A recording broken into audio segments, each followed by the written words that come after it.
It is the second day of my project to play every single dungeon in the workshop. A quick, you can see the mods I'm playing with here if you want. Quick recap of where we were previously. Oh, I thought I quick saved. That's concerning.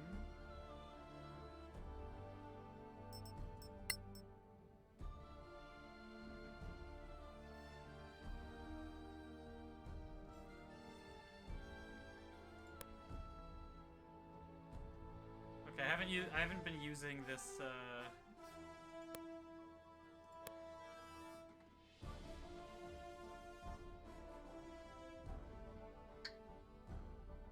Did the save folders mod? There we go. Okay, so okay. The save folders mod, it turns out, A focuses on the one that you have started in, not the one you're currently in, which is good to know. And it messes with the continue function of the game. So these are good things to know. I don't know if I love that it messes with the continue thing. That's probably unavoidable, but oh well. Okay, anyways, recap. We were most of the way through this part here. We started out in a sort of goblin cave, ran through it, found that they were collecting supplies of some kind, a lot more supplies than expected, for apparently some necromancers, though we haven't seen any evidence of necromancy so far, just like references to like a necropolis. And the supplies are surprisingly exotic. We fought a few different acolytes and whatnot, and then we got stuck trying to find this hole here, and then we found it and got really excited, and it's taken us to this other hole. Careful, we're not alone. So it looks like I'll have vision past this thing, so I'm probably going to want to leave my non-melee characters behind here to just take pot shots. While I sneak around over here. Very close to sneezing at the moment. I think that'll be okay, though. Okay, so we are up here. We're going to be able to close on the scout, I think. And we pause while that's being seen, and I'm going to attack with...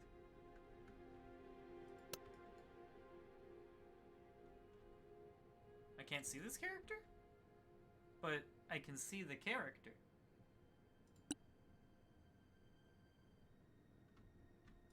Okay, so we are hoping to get away here. Okay. Apparently, what I was going to comment on, this being kind of cool encounter design, that like you've got this whole area where like your ranged characters can kind of just take pot shots, and now if you have like a ranged heavy party, this combat's easier than it otherwise would be. I was wrong. That's not the actual design of the encounter. Oh well. Unknown creature and scout. Apparently this isn't cover at all, but that wasn't vision. This game's a little bit weird about that kind of stuff. I'm attacking with Rogue because Rogue has like the best attack out of all these characters. Okay, and then we can probably just stick there. I don't see any good reason not to. Keep trying to kill the scout. So for anyone who might have missed my previous stream for any reason, or is watching this after the fact but hasn't seen the older episode, we're running through Caer Falcarn, which is the 7-part dungeon created by the creators of the main game, Solasta, Tactical Adventures. Playing... Oh my god! Okay, well the bandit's not as threatening as I thought it was going to be. Playing with a party composed of characters all playing outside the typical role for their respective classes. I'm getting a lot of crits this combat. This is like the opposite of that combat where I got completely wrecked by the double crit. So we've got Fighter here, my... Yeah, unit's dead either way.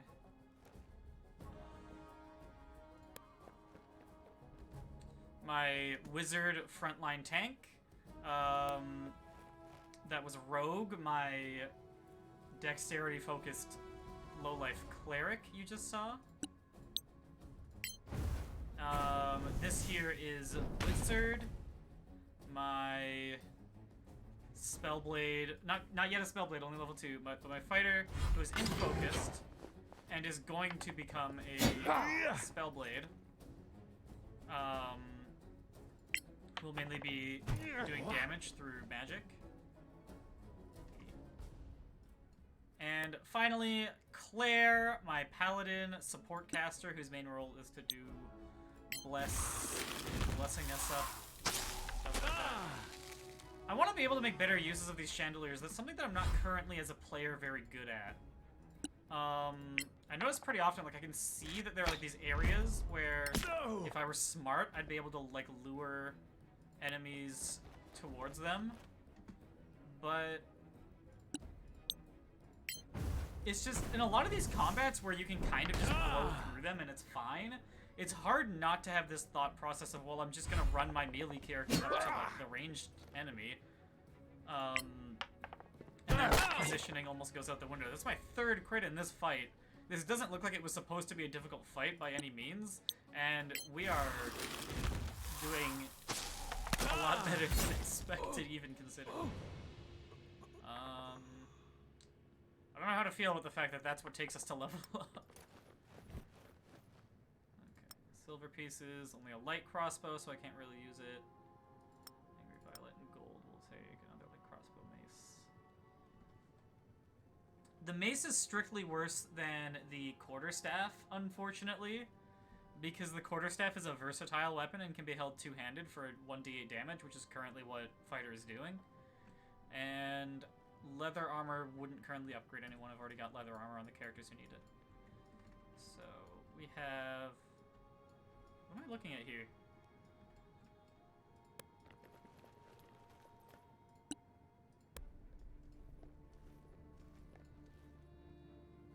What? What's this yellow rectangle? It looks like it's supposed to be a secret door, but I can just get through it. Was that, like, the person stepped on this and that, like, already did that thing, so now it's bugging out?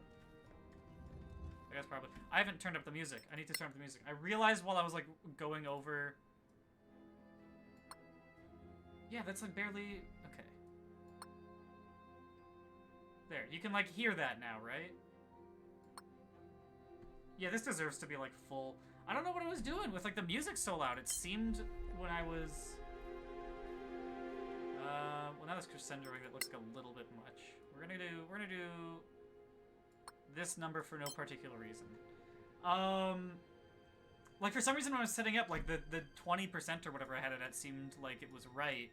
And then I went back and watched the video, and... I don't like that. We'll talk about that in a second. Lord Grimhold managed to tame them, but to tell the truth, feeding the ogre is punishment enough. That's funny, because it was the ogre we fought there. Yeah, I don't know why I thought that 20 was correct, but it was clear that you guys could not hear the music, and I don't know why no one said anything in the stream, because I had, like, a couple viewers. So I've fixed that now. You should be able to hear it now. And it worked beautifully. We laid a false trail, quickly discovered and followed by the soldiers. The few left behind to protect the caravan were no match for our forces. So now we've only got one more of these things to find. So we were pretty close to being done this mission, I think. We're going cautious because I don't want to, like, miss something. I see wolves. I think I can kind of just, like, run everyone in here. There's only 2 wolves. And I want access to whatever this is. What we're going to do is I'm going to put everyone here so that we're ready to, like, rush in if needed. And then Rogue, who I think is... Yeah, has 10 arrows still, so it's fine. Someone should be carrying a light crossbow in case she needs it. But Rogues are stealthiest characters, so I'm going to have her... see if she can... Yeah, okay, that did not work. It was too fast for me to react. The wolves are just, like, ready. That wasn't even Rogue. It was just my other character with light armor. Okay. Well, Well, at least the character who got spotted can like run out of here. We've got like a choke point here that we probably just want to try to hold.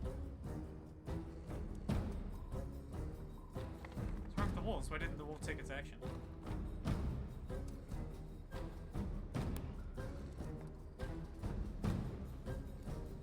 I am confused so far with this encounter. It seems that stealth is not an option. And... uh-oh, why can't... Now I'm confused about why I can't pass through fighter again.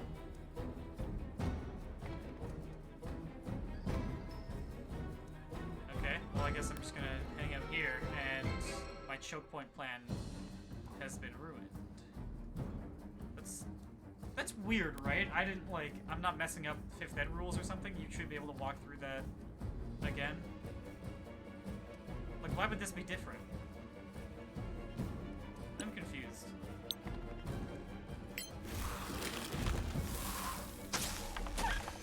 They've hindered this wolf, so I think I do want to, like, walk back to here, even though that exposes Rogue. Our whole party's at, like, full health anyway, so it's kind of whatever. Speaking of choke points, I can just kind of have fighter be here and ready a melee attack, and then as soon as it approaches it'll attack like that, and now fighter's better position than if I just ran up to the wolves. So if I like go here, am I gonna be able to... I don't know what the deal is.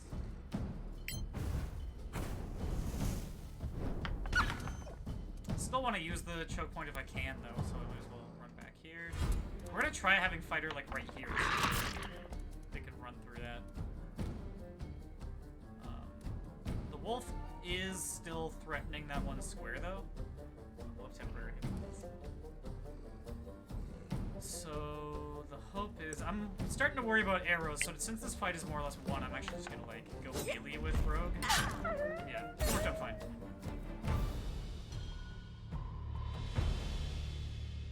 I hate when it does this, when it's like the icon for one, and then like I'm looking at a different character's thing.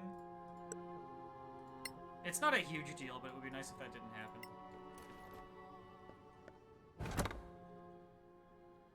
Hey, there's those arrows I wanted. So that, I was about to say like the net result of that was that I lost 1 arrow and like nothing else really happened other than a tiny bit of experience I got. But we in total gained 1 arrow, so that was a great encounter. For us, that is. I don't know about the design on that one.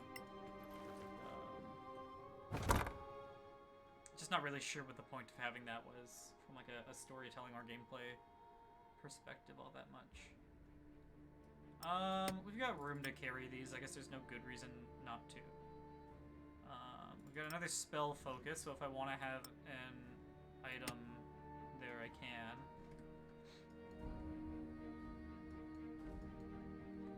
So there wasn't all that much interesting stuff here. The purpose of this whole area was just to like... It's just like it's winding us around to like put more content into the dungeon, basically. Which is fine. And now we're finally getting to the last plaque. Okay. The doors are open, we can get out of this place.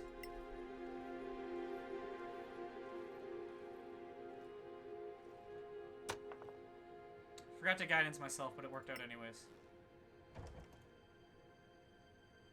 It's getting on my nerves that there's no thieves tool. So I went, out of curiosity, I went on the workshop and looked around. Potion of healing. I'm not sure if I can craft that yet. Well, I'm a green mage, so I can cast bark skin, so I guess I might as well have that. But I don't think that the spell bark skin does anything with this build. Okay, I'm gonna read this, and then I think I'm gonna get a loading screen in a second, so we'll see about... I'll explain what. Igrin dropped by. The Goblin Caves have recently had visitors. We should expect visitors. That's us! Igrin will leave for the necropolis today and warn Lord Grimhold. Okay, interesting. The dungeon being aware of the characters interacting with it is cool. I like that. I always like to go for stuff like that. Is hide armor something that I remotely want on any of my characters? I don't... I think we do have a bit of a medium armor shortage, actually. There's no... I think this is slightly worse, but... That's studded? No, it's regular leather. So, yeah, we've got a 15 armor class here. This would be 14 if I did the hide armor. 16 armor class. This would be the same either way, I guess. No, the +1 is coming from defense. We actually want to replace this, and now we have 7 armor class on wizard. And the armors now look slightly different, so that'll help me not make that mistake again. Longsword I don't need to hold on to. It doesn't do anything. These characters are weird. My cleric, who is emulating a rogue, has the lowest armor class because rogues have bad armor class. And when you try to do rogue things, that's just what's gonna happen. Okay, so before moving on, I'm just gonna, like, take a hint from the previous dungeon and assume that, or previous transition rather, and assume that there's not going to be a long rest right away, and that I want to take the long rest at the end of this dungeon, in order to level up, even though I don't need resources. Being level 3 at the start of the next dungeon seems like it's worth doing this rest right now. Otherwise, I'm going to be taking some, like, level 3 encounters at level 2 in order to get there, and there's also not going to be a way to return here, to, like, make up for that mistake.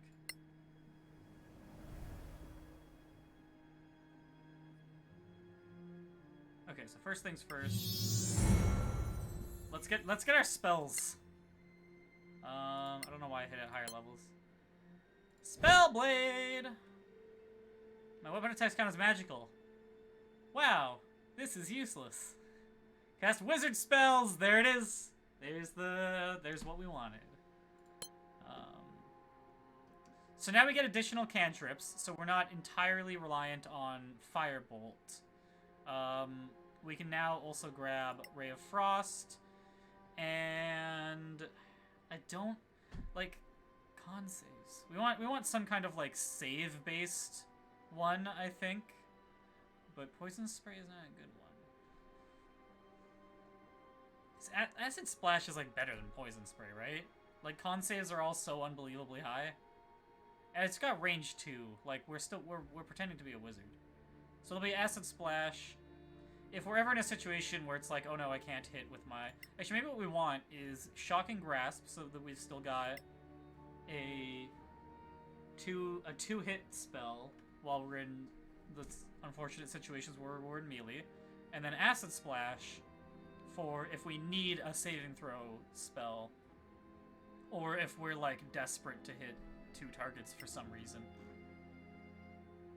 These are not good cantrips, but this is not a good build, so sometimes when you're playing suboptimal, choices that are otherwise suboptimal end up working out. And then we've got enough light stuff, which are the only other, like, utility options. So, like, none of these are actually options, because we've got an all dark vision party and 2 light cantrips already. So just having 3 damage cantrips is the way to go here. And Ray of Frost and Poison Spray are, for the specific build, inferior to Shocking Grasp and Acid Splash. I hope I've made it clear why that's the case. So we're obviously taking Magic Missile, because we are Brap Brap Go Pew. The other Brap Brap Go Pew spell is Burning Hands. Arguably Sleep is a similar thing, but I'm not a huge fan of that. And then ideally we would want some kind of control thing. And I would lean towards... I'm going to unclick this because I need to think of it a little more. I would lean towards Fog Cloud. For situations where, like, we want to be using spell slots not to do damage, which, like, you know, we're filling the role of a Blaster Wizard. Blaster Wizards should also be thinking about this stuff. So we are going to try to take a spell that is useful for control type stuff when that's the most effective way to deal with the enemy encounter. And I think that I should put serious consideration into grabbing Grease over Burning Hands, because Magic Missile as a damage spell is... like, it's kind of better than Burning Hands. It's, I don't know, Burning Hands is probably worth having for those situations where you're hitting multiple targets, or targets that have, like, really low dex, and it has higher expected damage. those are like, or like you. It's fairly rare that Burning Hands is worth the spell slot on this character. I think that Grease like covers more situations, but it's like competitive with Fog Cloud in a way that Burning Hands isn't as much with Magic Missile. And then the other option is Sleep, but like I think that the number of spells we get on this character is too small to invest in Sleep early on. Maybe Thunder Wave's better than Burning Hands. We're doing 9 damage instead of 10.5. It's a better save. And it gives the pushback thing. No, I think I'd rather have Burning Hands. Thunderwave does have a better AoE, but it's not by a whole bunch. Yeah, I think it is Grease, Hideous Laughter, or Burning Hands. Grease is probably better on characters who get more spell slots, because for us, concentration isn't something we're super worried about compared to the spell slot cost. So I think just having something that targets a wisdom save that we can do is going to be better. And Incapacitated is like really good. Yeah, okay. Let's do Fog Cloud, Hideous Laughter, and Magic Missile. A hard CC, a like terrain altering spell, and then our like just standard blasting spell that we're going to be using mostly. That looks good to me. We've got all these cantrips for damage anyways, like Burning Hands. It has its niche, but I don't. See, the problem is we have no AoE if I do this build.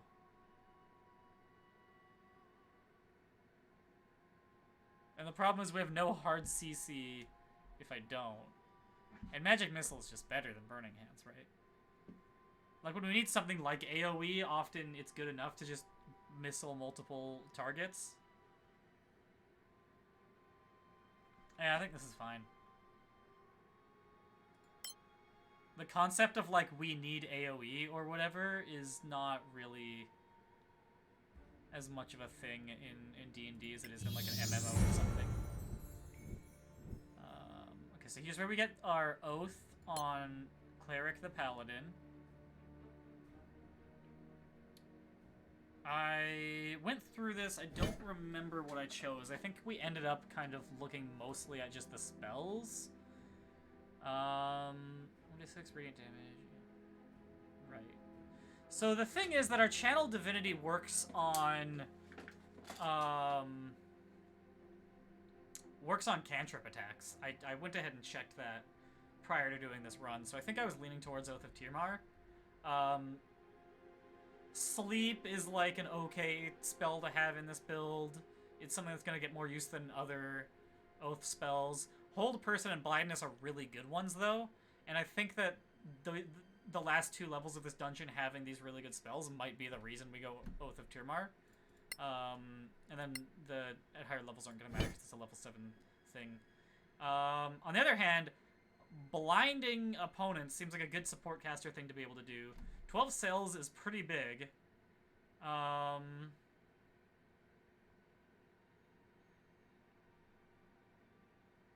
then the spells we get for the Oath aren't really useful. Bane, unfortunately, doesn't work in the current build of the game.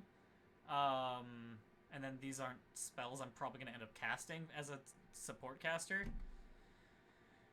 But it's worth considering Fiery Presence as opposed to, like, having Hold Person 2 levels later. It's, we're going to get more uses of this. So it's worth considering. And then Protect vs. Evil and Good, we already have that spell, so that's fine. These aren't very good. I add my charisma bonus when I'm using the weapon, is my understanding of how this works. So this is not a support ability. And then Turn the Unholy. Yeah, it might be. It's between Fiery Presence and Sleep/Hold Person. Those are, and like we're still getting use of the Channel Divinity here. You know, if we're up against enemies with Dark Vision, or if Sorax come up, then we get like a little bit of extra damage on one of our cantrip attacks.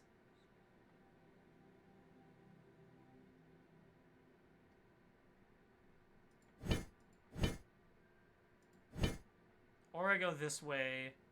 My spells aren't as good. But Fire Presence. Fire Presence is really good. I think I want Fiery Presence, honestly. I think that's our best support ability we're gonna get here. Before moving on, I wanna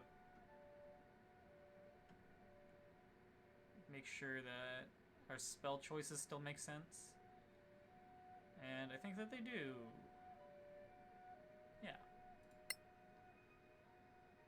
Okay, now Rogue, our cleric, will level up. This is a pretty straightforward one, but I think that we now have access to higher level spells, so let's take a look. Okay.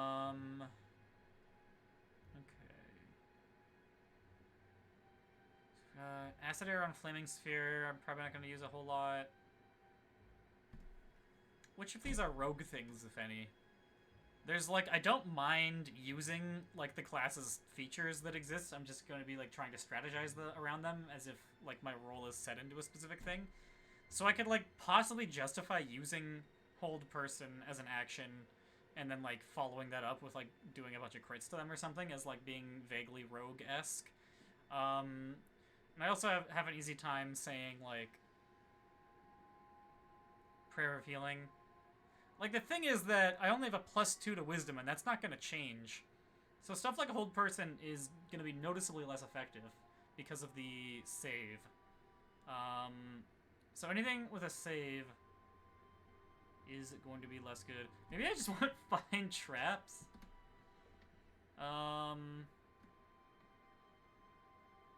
Just instant in 12 feet. This looks so awful. It just looks so awful. I'm kind of thinking Aid or Prayer of Healing. Like, we've got so many long rests, Prayer isn't actually that good, but, like, Aid is a way to, like, as an action, bring up multiple downed allies, for example. We can use it as, like, a pre-buff that doesn't require concentration. Can I justify Spiritual Weapon as part of this build?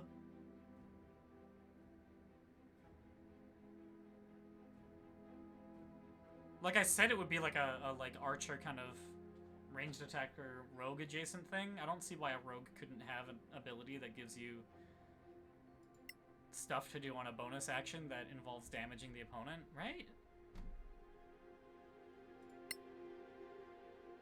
If I get called out for this, then I have no serious counterpoint to that, but I'm doing it anyway.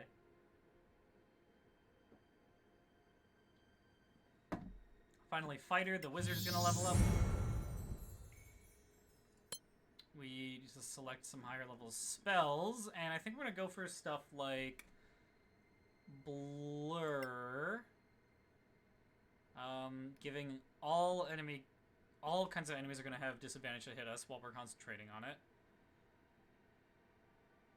So we got 2 spells. Blur's kind of counterpart is not in this game, like its 5th ed counterpart, so it kind of makes Blur an easier choice. Other options. So there's like Misty Step seems like kind of almost a no-brainer.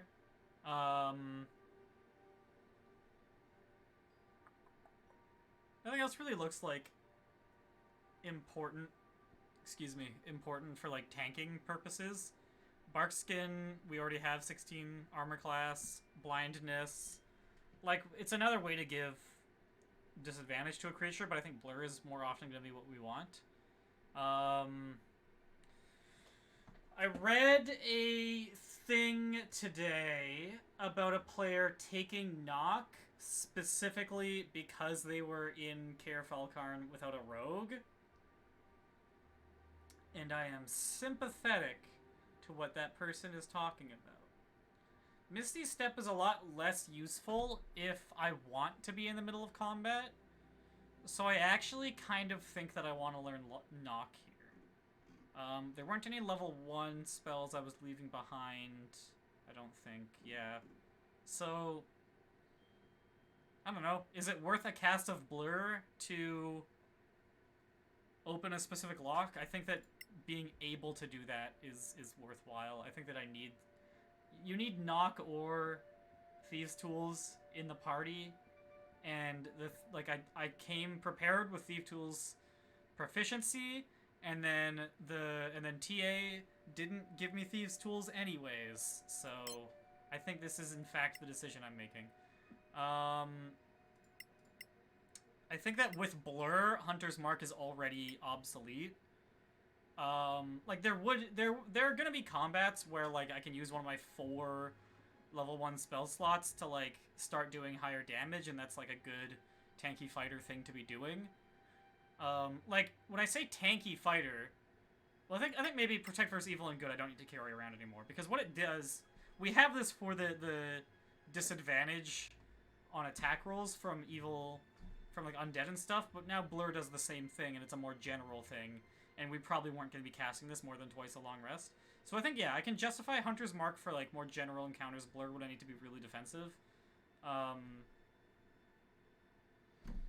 And now we've got Knock if I like need the utility of Knock. This looks like a good spell loadout.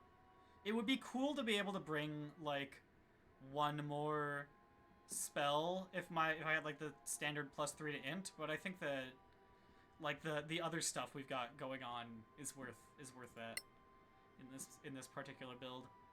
Okay, let's keep moving. First things first, we're going to... Oh, now here's a question. Do I want to upcast False Life? I don't remember what upcasting False Life does. Let me check my phone real quick, because I don't want to alt-tab while I'm in full screen mode.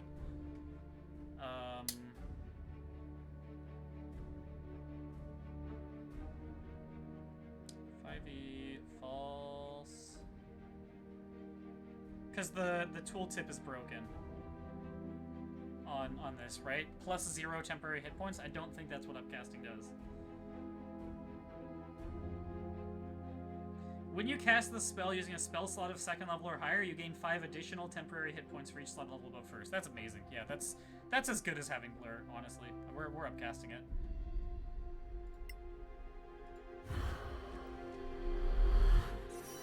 Look at that! 37 hit points on my level 3 fighter. Pretty good, right? Doesn't makes the choice of picking a wizard class for my fighter not seem that terrible, does it? And we have Hunter's Mark, so our damage output's also going to be really good. Like, tell me again about how casters are really weak in the early levels. Tell me again about how marshals outperform casters in the early levels. Look at what spell slots do! Goodness. You just gotta not be narrow-minded. Okay. You wisely chose to stop in an abandoned mine to rest before entering the necropolis, only to be waylaid by bandits laying in wait. So this is interesting. They've put like a put-out campfire to kind of like symbolize that I was resting. And similar to last time, there's like some time has passed since the last part. Okay. So I guess they can't simulate giving the bandits a surprise round in Dungeon Maker, and they're kind of like copping to that limitation here.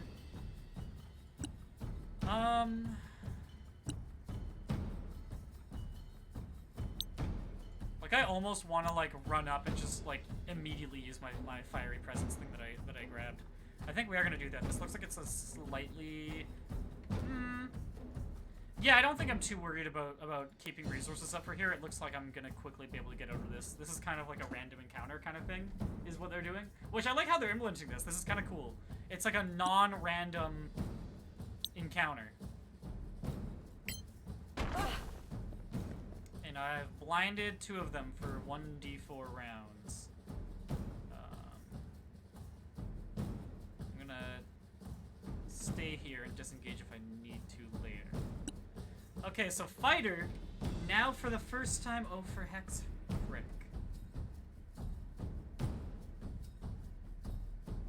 I can get that from fighter because fighter has 2, but it's okay. I want to use magic missile, like I just do. I don't know what else to tell you. gonna throw them all onto Scout. I think is probably currently our highest priority target. Look at Wizard doing wizard things. You love to see it. I'm just going, you know what? We're going whole hog. You can't action surge that, I think. I might have a slight misunderstanding of how it works. I think that that's actually not... Oops. I think that's not rules as written 5th ed. I think that when, like, Eldritch Knights... I think Eldritch Knights are, like, the only class in base 5th ed that can cast 2 leveled spells. Because they get 2 main actions. But I might just... That might just be a misunderstanding on my part. Because I know there's the rule that... And someone in chat can feel free to correct me if I'm wrong about this. But my understanding was that the way the rule is written... was that... The thing that specifically wasn't allowed... And we're gonna... We've got enough spell slots to start using Hunter's Mark, I think. The way that whole rule was written was...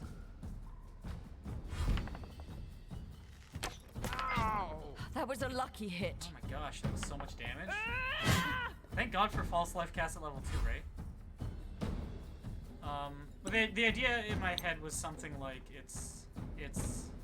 Look at that burning hands right away. Oops. It was still decent.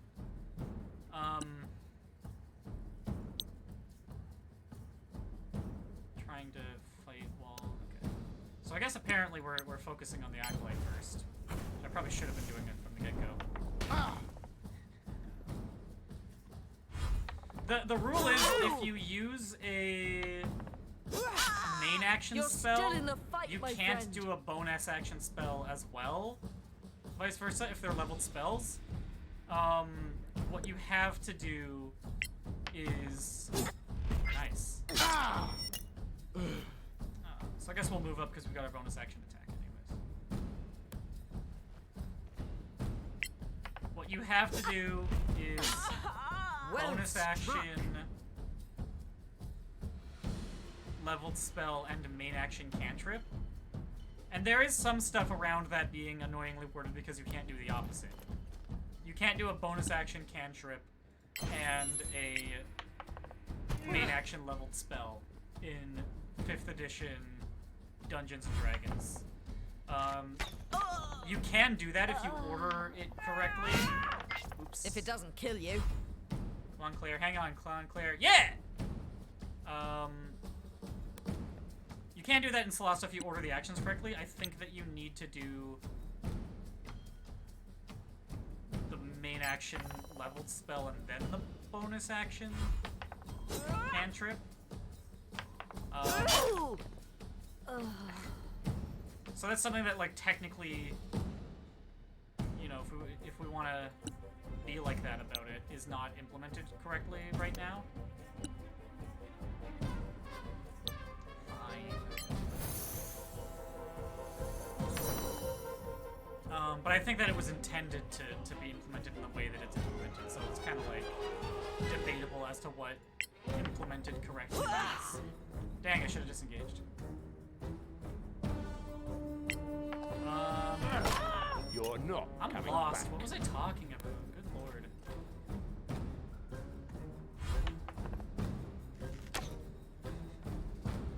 Struggles of being a streamer with ADHD.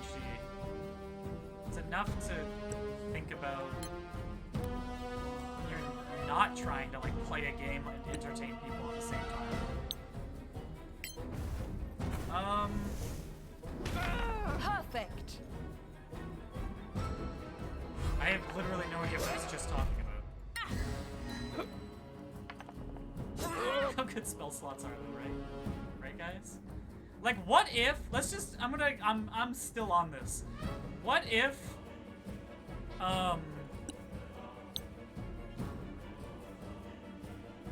take out the scout. We're gonna take a disengage action. To like come up here now, scout can't be hitting us ranged.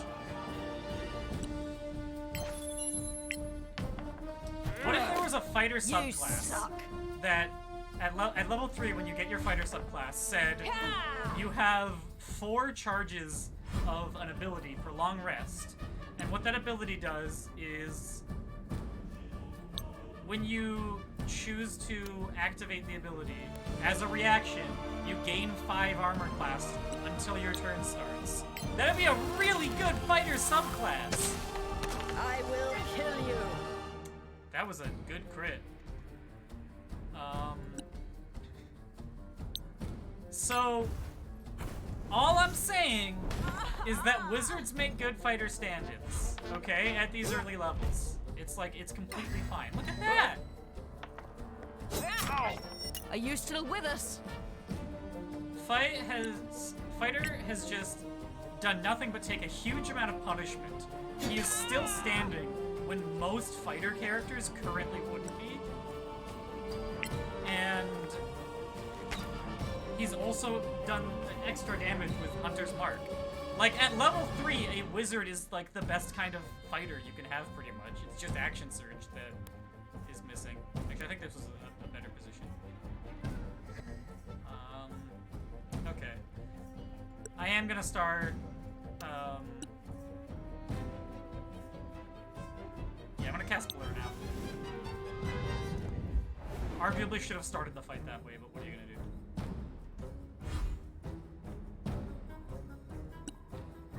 It looked like getting enough damage out of Hunter's Mark was a higher priority than having Blur up in this fight. And I was wrong. Most unfortunate, that. I really hope I'm able to long rest before the next section. This fight was a lot harder than I expected it to be. There goes our last cast of shield. Why didn't I... Oh, disengage action?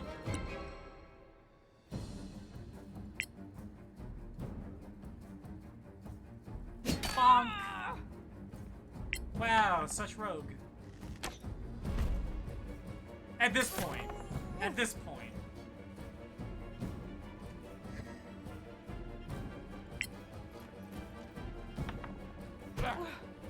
You'll die anyway. Claire... I think I can lay on hands, actually. Probably does more than... Nah, let's disengage, and it seems like the bandit captain's kind of slower, so we can keep playing this game.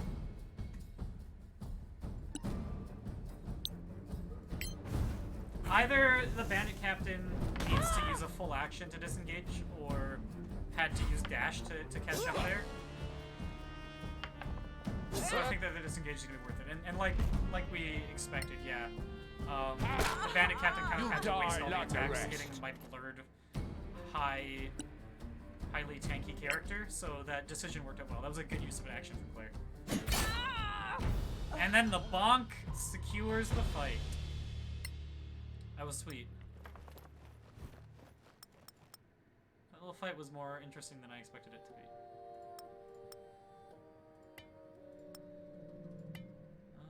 Scroll of Silence, I guess. Fighter's the one who can use that. Sometimes where you're standing, you can only grab an arrow with one character, which is a little annoying. But you know, it's part of the game.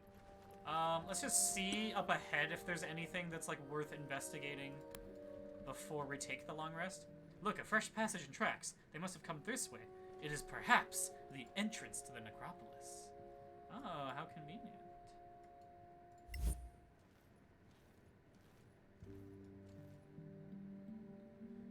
Yes, the stone looks different. It's, yes, Lainarak. We've come to the necropolis. Let's tread with caution here. I didn't read this. Igrin, make sure the goods delivered here are brought to a safe place. So I'm saying the name Igrin a lot. I'm hoping that we get to fight Igrin, and it's like foreshadowing for that. I don't know what that did. Was that supposed to activate the exit? Because I could already see the exit. I'm going to give the arrow to Rogue before I forget. Refresh this. Okay. And now we're just going to do our long rest.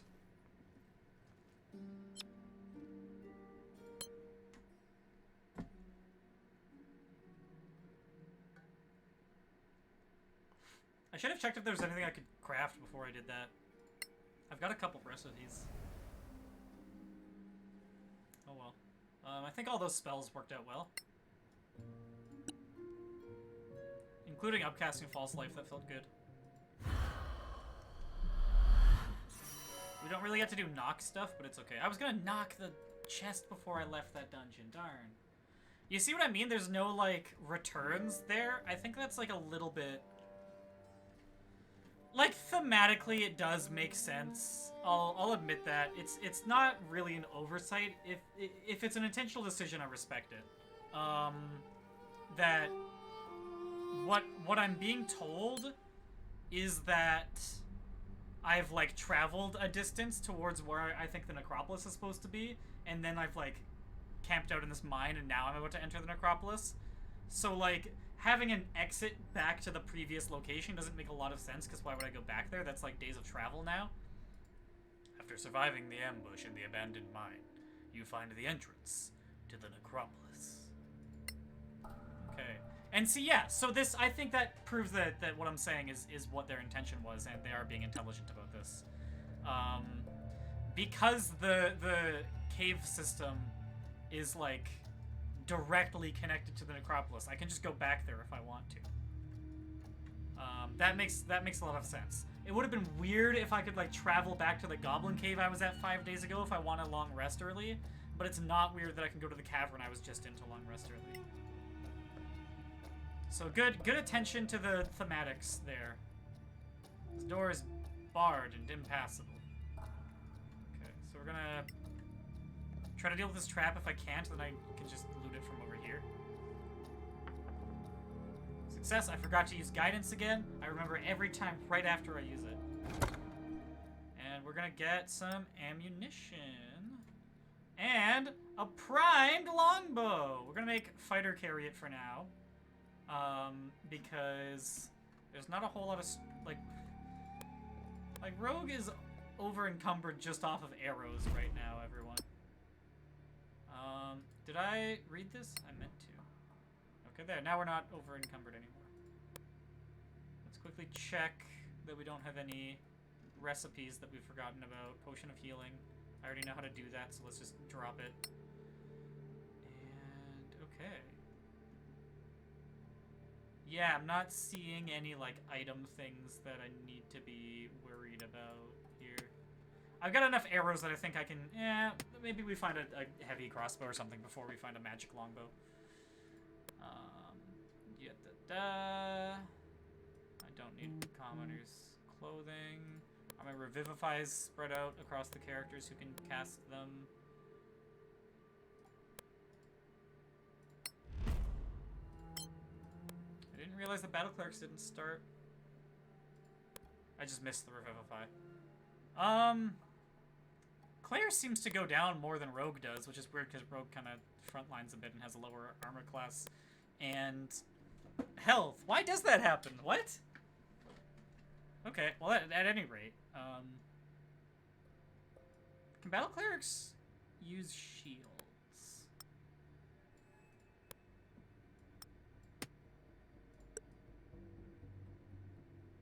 Huh.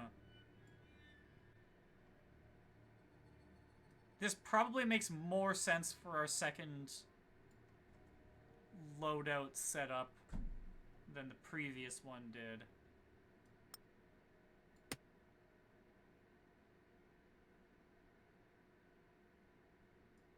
Because we have the bonus action attack with a spell anyways that we're usually going to be doing. I'll hold on to the scimitar in case we start to need that.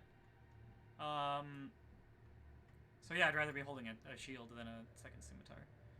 And then is there anything I can drop that makes any sense? I can just give my rations to Fighter.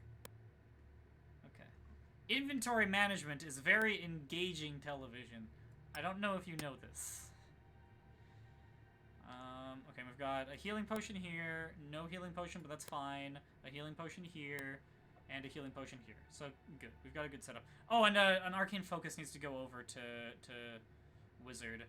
I think we're going to choose the amulet in this case. There we go. Our spellblade now has an arcane focus around her neck. Good stuff. I'm gonna quick save because we just did a whole bunch of things, and then we're gonna move up.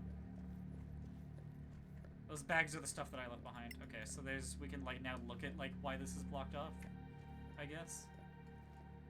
This door is heavily blocked. I thought it was the dwarf saying it for a second.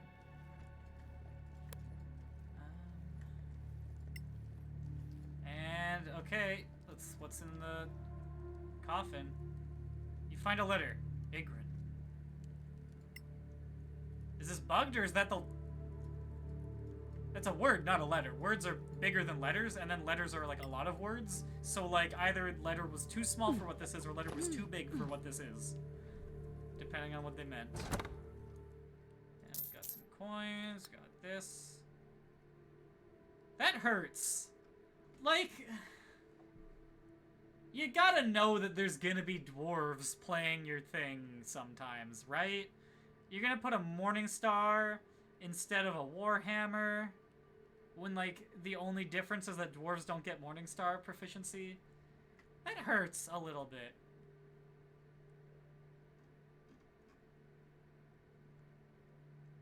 This game is being mean to me. I want my D10 damage die. Okay.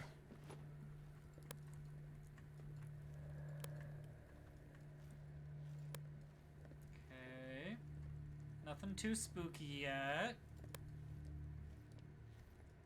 We're creeping and we still haven't found any traps. I think this should be fixed, by the way. I don't like knowing that this is where I'm gonna end up. Okay, so we're kind of ending up split here because of this big pile of bones. Sounds like I just activated something by stepping there. So let's keep this in mind. There's like a choke point here. Ah! I hit the pause button that's on my mouse. Oh no. And it's gonna act first and fail to hit Rogue, and then Rogue's gonna be like, oh, what the heck? We got that archer, we got this archer, we've got this archer. So it's a bunch of archers is what it looks like this room is.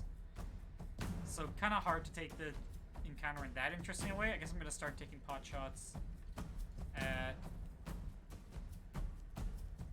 these far ones and then take cover behind this thing.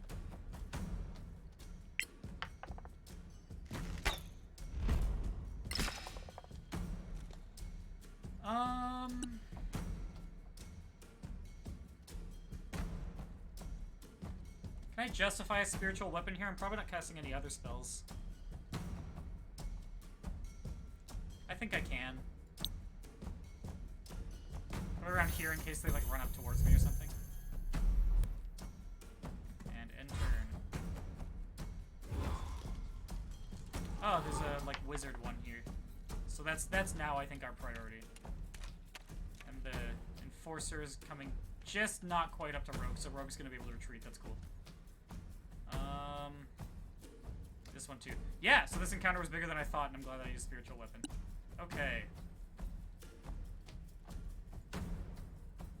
I don't...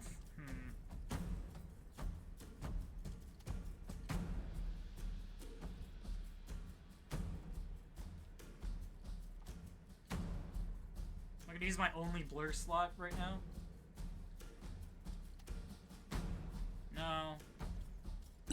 Let's keep making this mistake. So we're gonna get our like archers and stuff behind this choke point while wizards like fighting around here, I think is my plan. And we're gonna like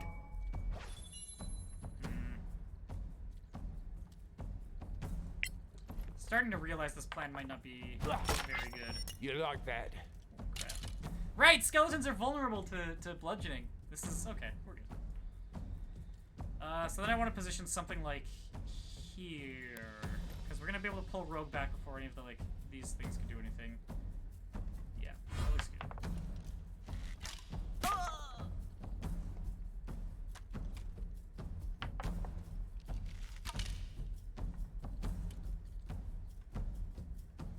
Okay. Looks like a situation where casting Bless is worthwhile. Can't see this character, so we have to, like, move up a little bit.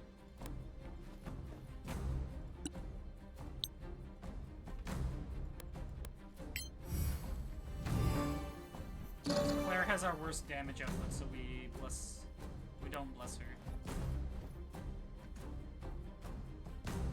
And Wizard.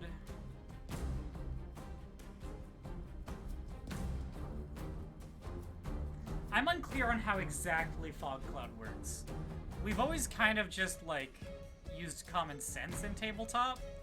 What this says is creatures inside it cannot attack those on the outside. I have used it assuming that that was how it was implemented, and that wasn't what it did. There were goblins on the inside of the Fog Cloud that were able to attack my characters on the outside. The alt thing, which, shout out to Always Alt, it's a good mod. But the alt text here under spell effect says, becomes heavily obscured. Creature's vision is heavily obscured. Disadvantage on attack rolls against creature have disadvantage.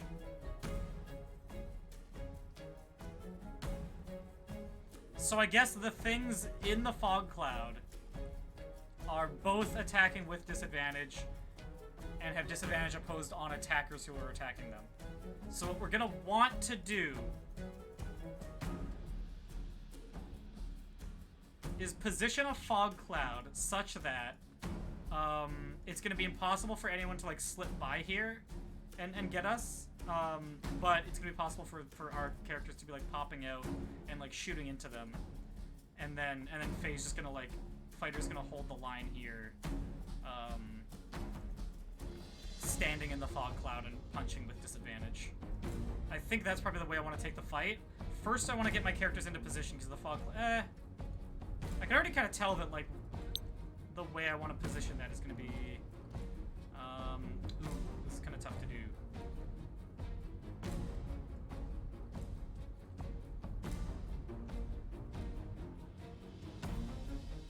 Because we want it to be... Okay.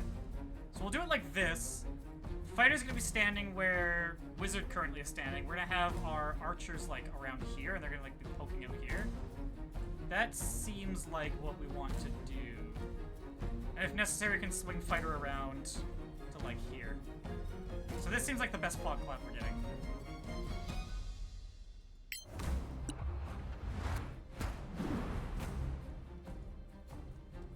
And now we're going to move over to, like, here.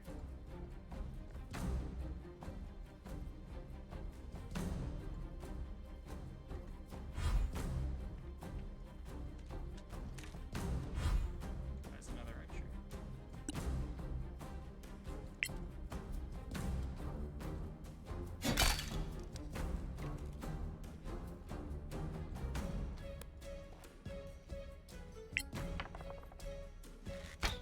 This is a cool fight. I win again! Haha, got one of the archers. Looks like we are just short of getting into the Fog Cloud, though, so I probably should have taken a dash action. Oops. We'll switch to this so we've got a shield up. Shield, that's fine. That wasn't a lot of damage. Horse was hitting... You get a nice scar! Fighter. Yeesh. That took, like, all of the... That took all 12 temporary hit points. So I think Fighter's going to hold position here while Rogue is still vulnerable. And probably try to shove the Skeletal Knight. And then next action, take a bonus action, disengage to hide in the cloud. That seems right to me.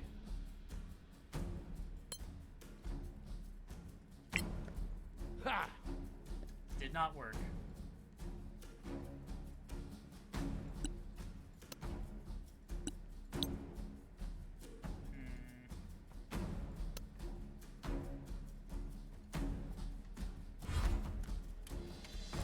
Spider's in trouble.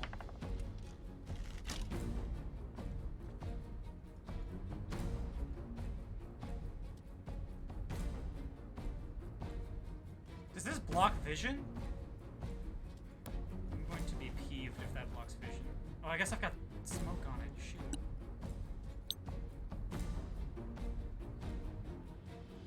So the fog is blocking vision. It wasn't before for some reason. I don't understand. Okay, well.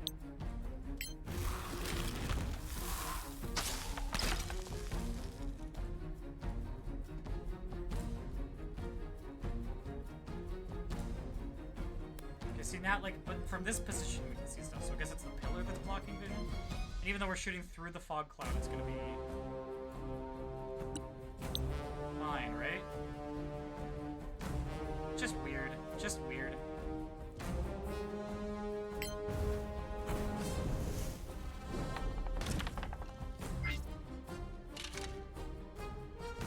Scared here, so we'll just hang out there.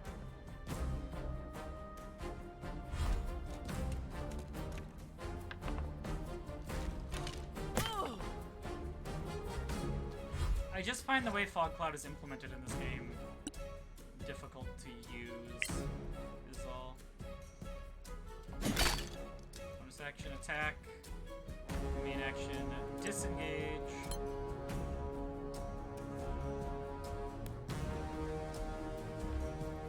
And switch over to the bow. Good stuff. Now fighter just needs to get into the fog cloud. I like this fight.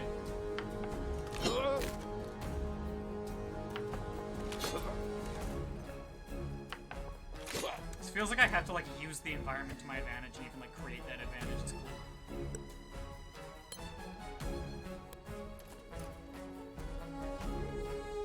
Okay, now I'm holding the line right here.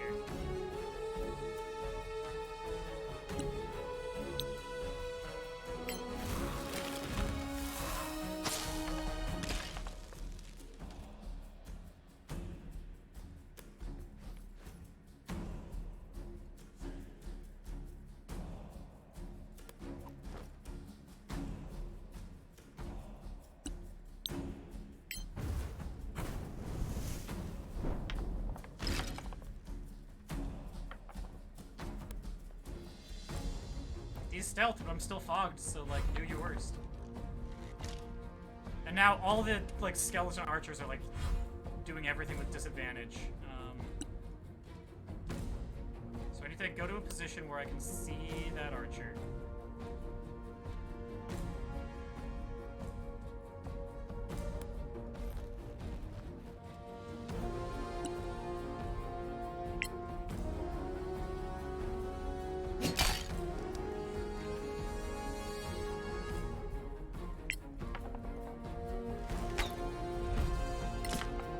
You'll die like the rest.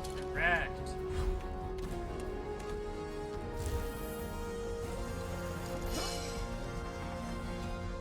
Haha, successful with save. Now they're trying to shove because, like, they're attacking with disadvantage. Okay, so now this one is, like, top priority for these ones to all be dealing with. Targeting is basically free. I think how this works is I can move... Okay, I'm still obscured there. I can move here. Now I'm not obscured. I attack. More coming your way. And then I just move back into the fog. And the whole time I'm still within the one creature's threat range, so I lose nothing by doing that. So I'm complaining about not knowing how to use this spell, but apparently it's working out pretty okay for me. Let's move over here.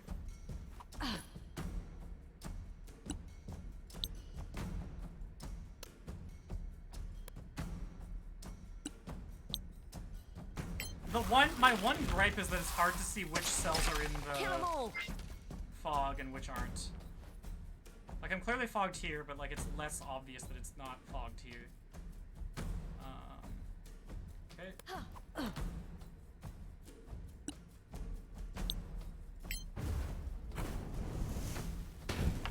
Don't lose hope. And you see that my spell blade my fighter is the one who has like used magic to completely shape how this fight's going. So, just like in all the other things, the class I'm like using to replace the other class is doing that class's job just a-okay. Uh-oh. I think we might just get Rogue into dodge mode.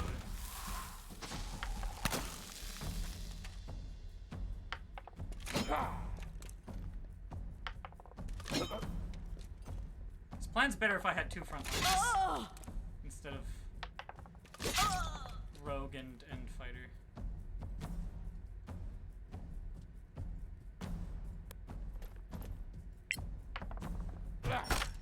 Take that! So we're gonna go back into the fog, and the goal's gonna be to like get over here now.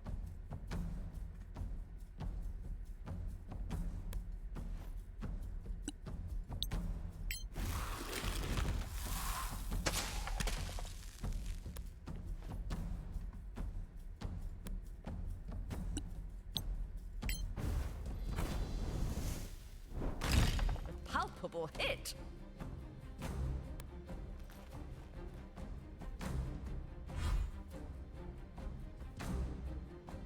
I think taking the disengage action is just as good as dodging. We can like run into the fog and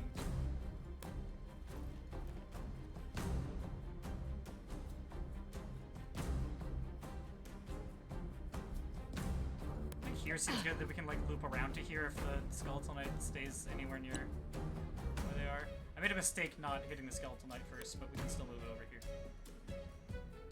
Okay.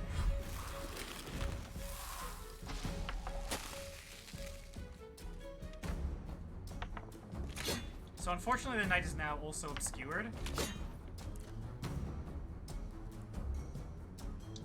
what I'm gonna do is, like I said, dash here.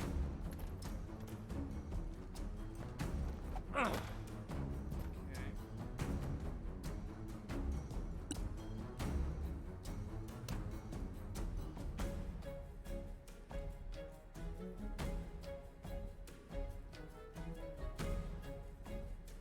Like, it's an attack with disadvantage, so we're pretty okay.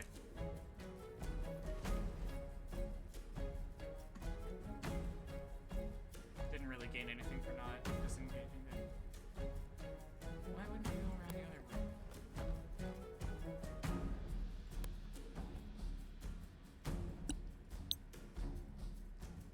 way? Okay, it's not in the fog. We're actually looking pretty good. Ha, not bad, eh?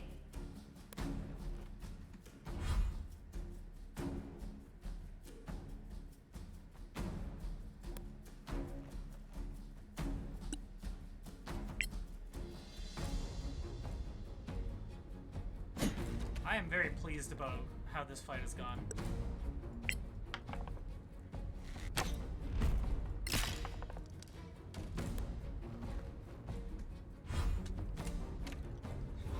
This poor skeleton mage is just like... Hold firm. You've endured worse. Well...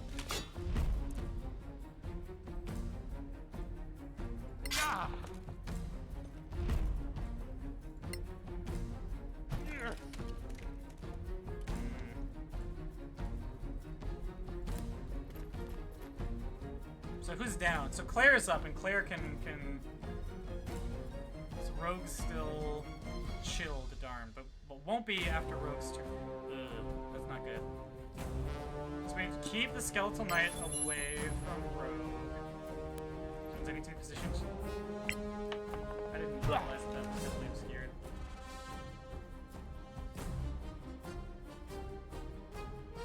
That was bad. So Claire's kind of gonna just like pull over here.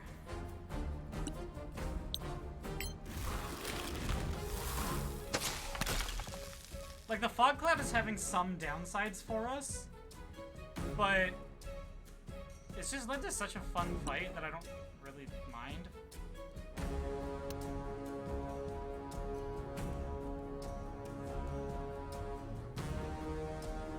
I think we're gonna dodge, just like eat up more of the Spectral Knights. Turn, I guess. We no longer chilled at a successful death save, so we're looking pretty decent. A hit doesn't mean that we lose a scroll now. I should probably use shield. Gosh, this is a tough fight.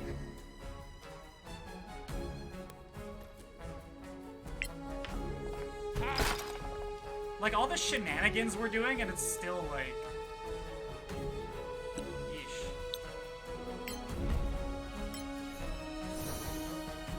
Okay.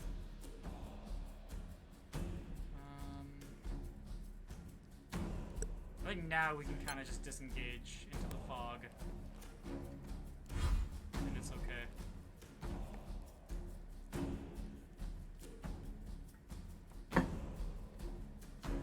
Pull out of the fog. Attack. Pull Well into the fog. struck.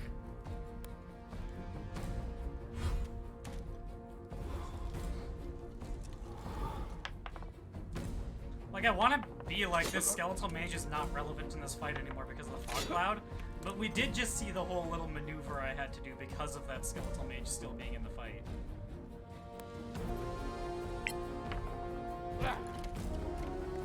I'll also say, even though fighter's taken a lot of damage, the decision to use Hunter's Mark, I think, has paid off pretty well.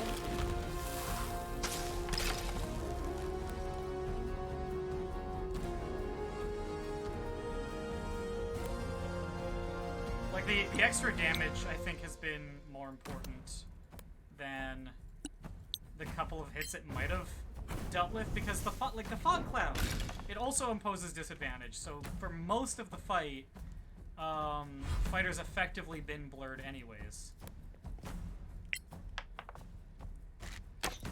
So there would have been very little to gain. Oh, I was really hoping that was going to take him out. We need to, like, go on this caster immediately. Come on.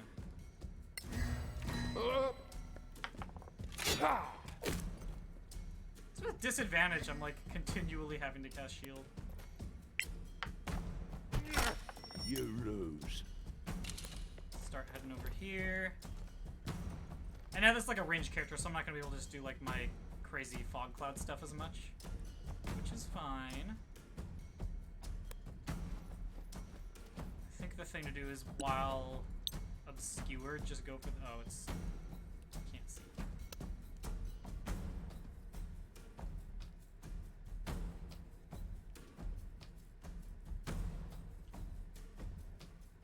Got full HP. Like, this character's not the hardiest fighter ever, but she still has second wind. You know? I can Only take a the hit on last her. blow matters. We're gonna move up here, I guess, and call it there.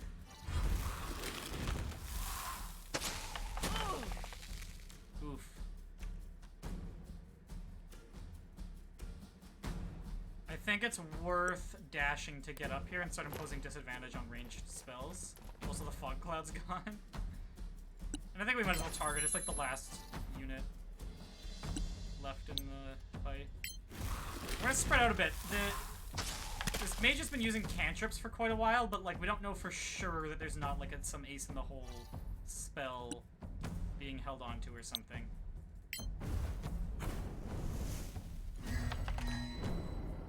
Okay, we've used up a shield, so there's that, I guess.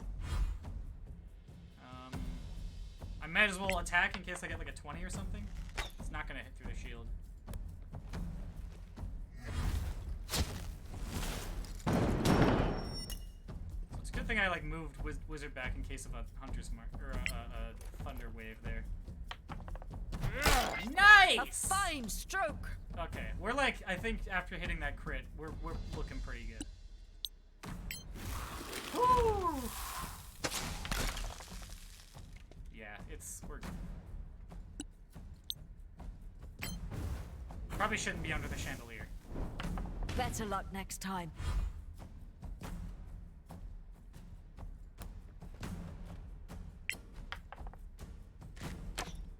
And hide behind the pillar.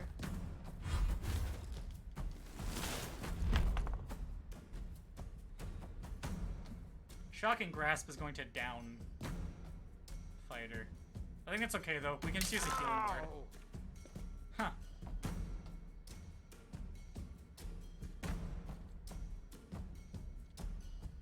Rolled a 2 on 2d8. What do you know? You love to see it.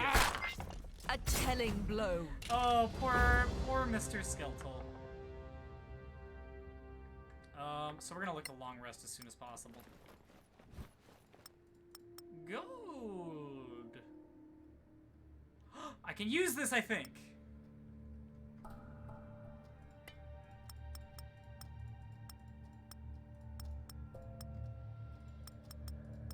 Okay. Potion of healing. I think fighter can grab that. Why not?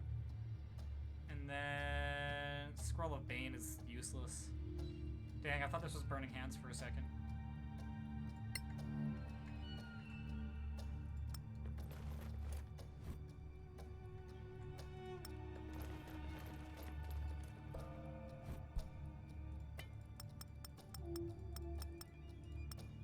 I'm gonna get to a point where I can stop looting arrows pretty quick with the number of arrows I'm gonna have.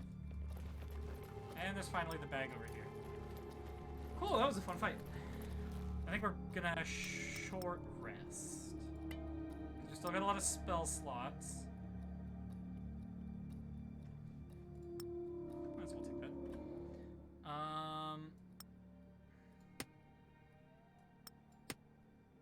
Yeah, now we've got a D10 battle, or a D10 damage die instead of a D8. I have managed to increase my expected damage by 1 per hit. The incredible power of building, like, my whole character around being able to hold a battle axe. Which is my other thing. Like, martial weapons, not always the best. It would be, like, if I could hold a proper two-handed weapon, it would be worth it. If I could hold, like, a maul or something, then I would be holding the maul. Speaking of, I am going to hold onto the quarterstaff in the secondary in case we run into more skeletons. Because, as you saw, they are vulnerable to bludgeoning damage, and that is very worth having. I needed that. Than if I ever need. Holding it one-handed with a light source is also an option if I'm up against stuff with good dark, like, light weaknesses or something. Okay, so let's start short rest.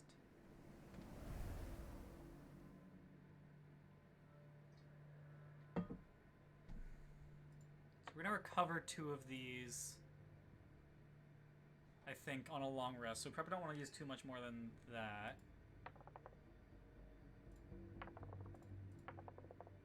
Okay, but we got most of our HP back. We can Arcane Recovery, that'll get us back 1 second level spell slot, cool. Which is worth second level False Life. Oh, glorious HP! It was probably worth using the extra hit die there. Saving it for, like, next time doesn't really do anything if you're not going to use it next time, right? Before moving on over here, I want to explore what's in the darkness where the other skeletons were.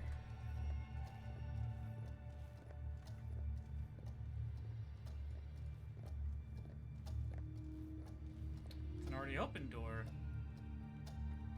Curious. I'm going to go ahead and guess that these are locked, but let's find out. Cannot be opened. Yep. I kind of want to, like, quick save and see if using knock on those kinds of doors does anything. More just from, like, a dungeon design, do I need to be aware of that ability kind of perspective. Okay, so we've got 3 directions we can go. I'm going to start with the one that was already open because I feel like it's, like, trying to be inviting in that sense, and I kind of see a thing to interact with, and it looks like a small room. Those are 3 good reasons. Those are 3 okay reasons, but there's 3 of them, so there. And a button! So that kind of looks like I wanted it. Need these tools.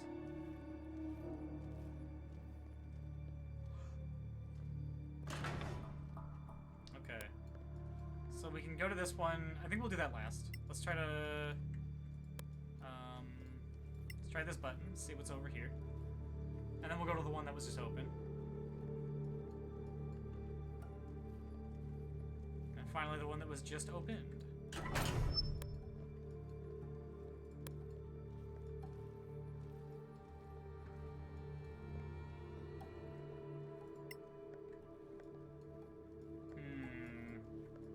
Bunch of skeletons could jump out of these. The sarcophagus is empty. Spooky. There might be undead here. Igrin, we have received more goods from the mansion. Make sure you dispatch them to the master's level. Okay. So is this a make spooky monsters appear button? It looks like a make spooky monsters appear button, but let's like see if there's something that needs a button before we press it. Like I am curious, and I'm going to have to press the button to see what happens. Hey, a Ooh. secret door. I had a hunch this was a secret door. Good thing I walked right up to it while being cautious. So, to me it looks like, just like map-wise, well I can tell it's not because of this, but what I was thinking is, I bet this is another way to get to the area that's through the door that we unlocked with the button in the small room. Because those were both in this east direction. We're not going to talk about how long that took me to figure out that this is east. There's an E right here! Directions are hard! Okay? You can't expect a dumb hometown PhD student like me to know how to do compass. Yeah, so it looks like this is its own area, but my first guess was, oh, I bet it's like a more advantageous way to access an area that was otherwise accessible over here.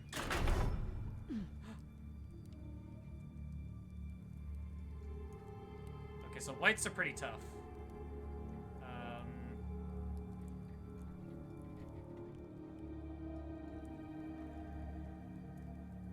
Can we see any? Yeah, so we're gonna start out this way. Starting initiative as soon as possible. Or like, we need the surprise round. I meant to say there. I don't know why it came out. Starting initiative as soon as possible. Oh, there's... Shoot! There's like a sorcerer and knight back here, too. This also opened. So what I'm gonna do is I'm gonna have fighter come up here and start distracting the, like, these units, while my ranged characters deal with the sorcerer and the knight who's gonna start heading over here. Claire... I'm really tempted to use Bless right away, but I think we need to slow down the knight as much as possible. So I'm gonna like move her to somewhere where the knight's visible. Out of range. What's the range on this spell? 12? 1, 2, 3, 4, 5, 6, 7, 8, 9, 10.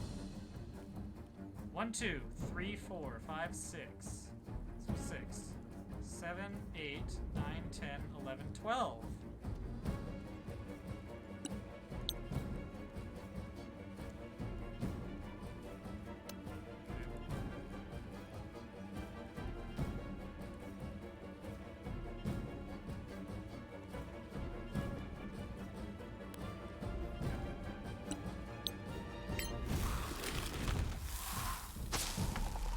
It's a little frustrating.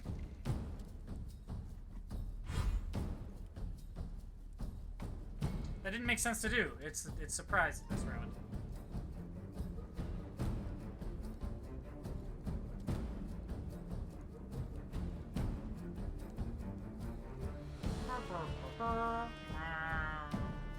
Okay. What are we doing this time? I don't think whites have very good wisdom saves, so I think I maybe want to just take the white out of the fight. Humanoid. Make an enemy helpless with irresistible laughter. What What he doesn't have the...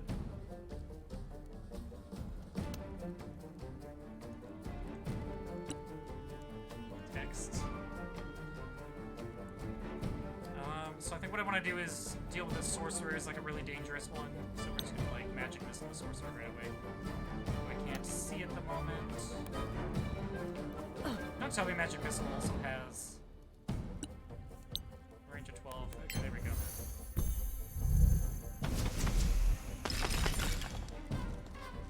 Okay, get some nice damage.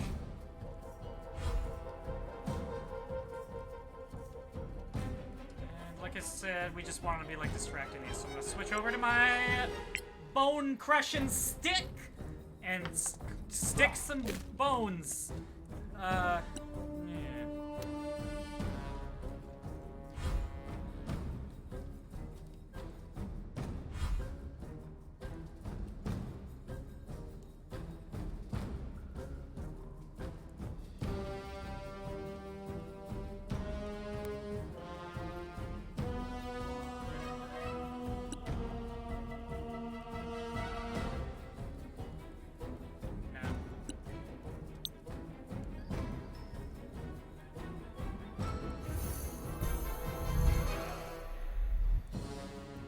I do that? Oh, rigged. My first round just ended as soon as I got the attack off.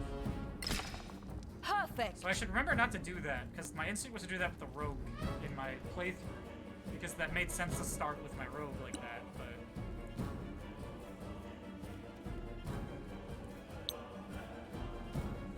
This refreshes the hinder, right?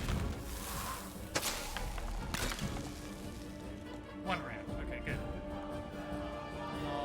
Get back here. The knight's gonna close enough that it's not gonna make sense to do that next round, and then we can use bless.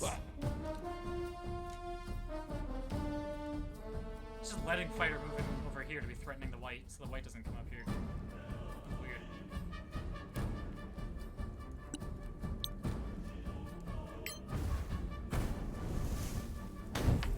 Just bad luck.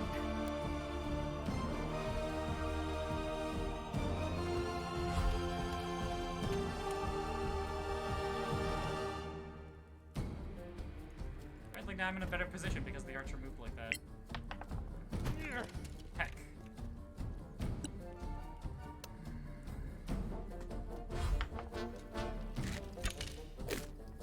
So then when this one's dead, we're gonna try to reposition to be threatening.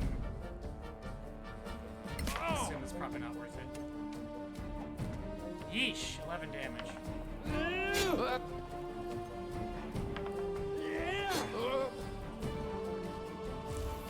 I don't know why the white has disadvantage. It's weird.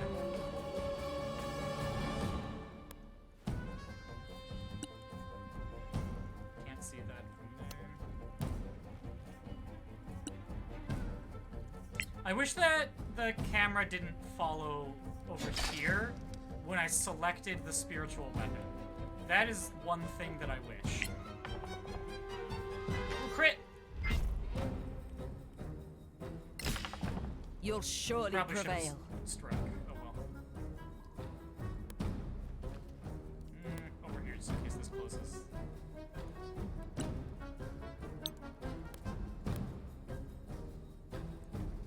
Range. I can still see these characters, right? This is like partial vision.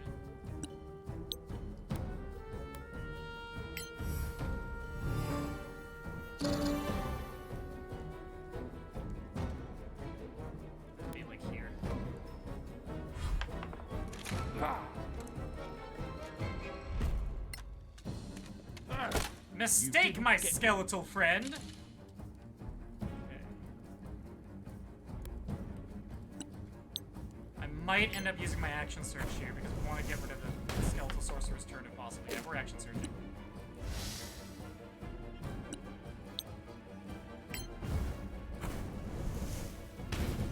I'll get you yet! Good action surge! Let's be over here.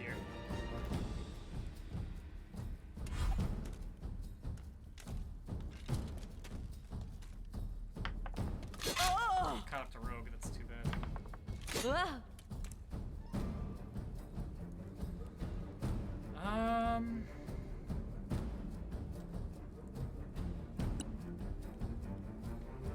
really tempted to just, like, cast Blur, but for some reason White's attacking with disadvantage. I think because the White is well lit.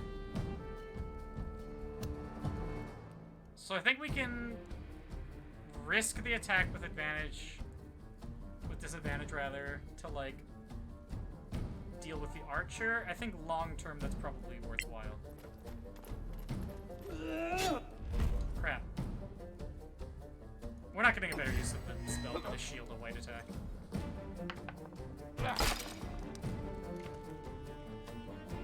So Fighter is now out of spell slots and is kind of not in very good position. I wish that this game, you know what, gave you a choice of how to use your Arcane Recovery.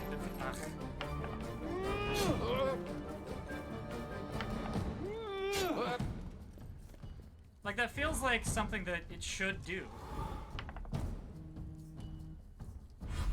This is something I might have to deal with.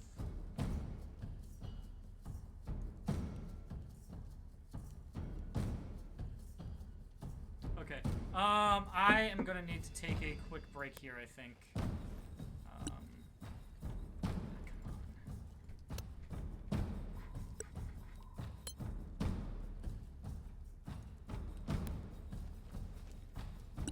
See, like, I'm looking at the spiritual weapon and then it takes me over to Rogue when I click spiritual weapon. It's weird.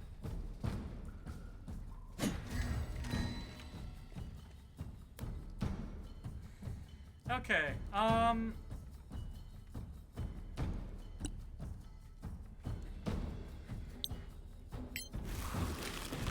gonna finish Wizard's turn. I thought you could fight! And then I think I kind of have to just be back after these messages. It'll be like a minute. Oh, we're so close to taking the Sorcerer out. Yeah. Okay. See y'all in just a moment. We leave no one behind.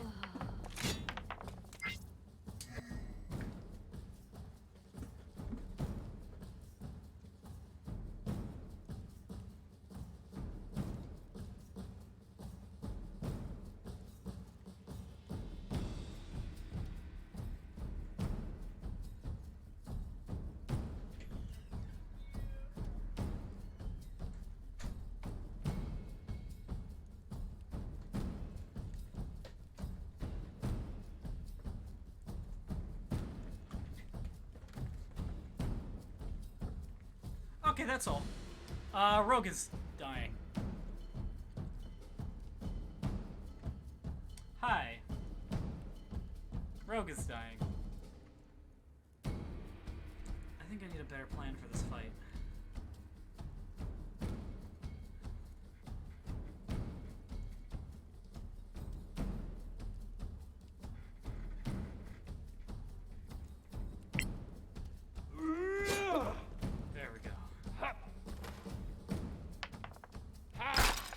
No quarter given.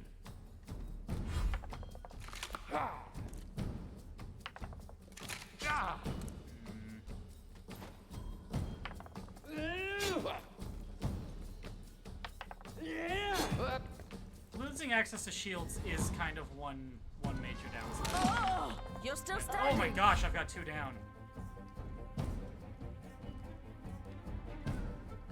So Claire is going to have to run around here. Have I already used my lay on hands? Yeah, this is pretty bad. I probably should have long rested. I think I might have wasted a whole bunch of time.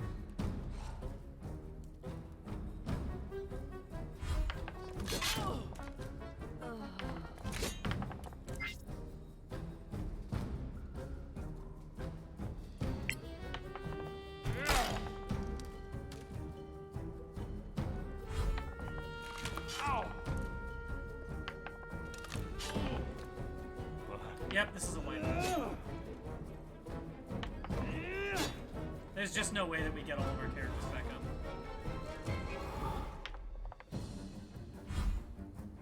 We'll play it out, though.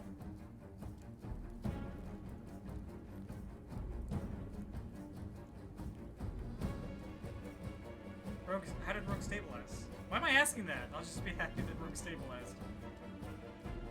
I think we need to start playing real risky.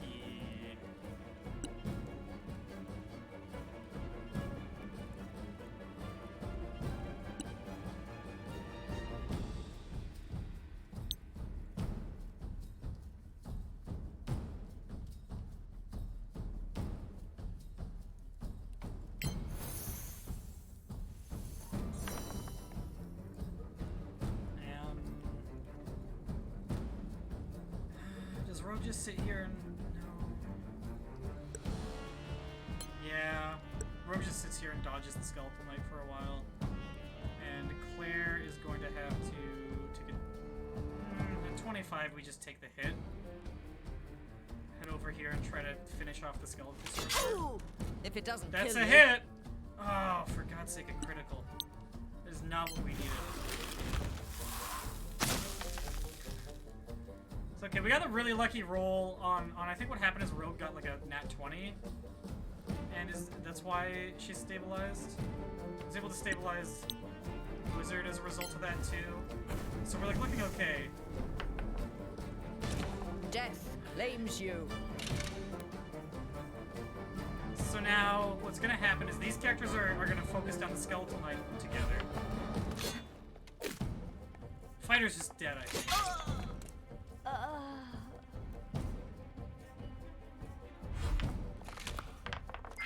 Like, there was no way that we were getting the Fighter in time for that. The Skeletal Archer did such a tremendous amount of work in that fight. Oh boy.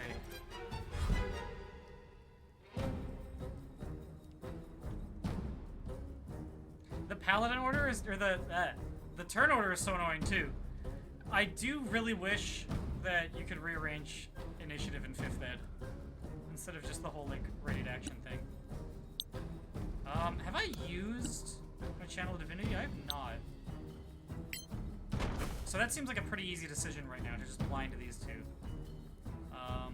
This is not a legal diagonal.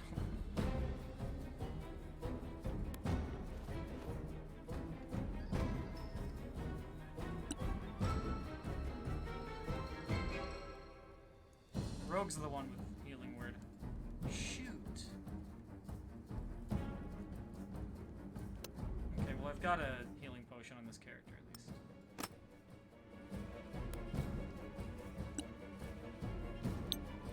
I'm gonna have to do that. Rogue's getting to get out of there and I don't know. I don't know what else.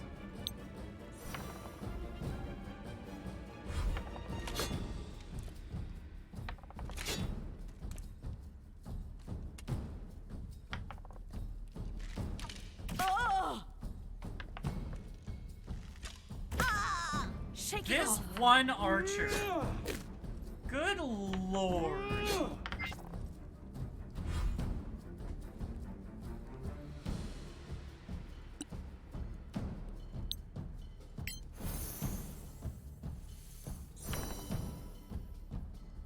Okay, well I guess we're killing the Skeletal Knight who we have advantage against and stuff.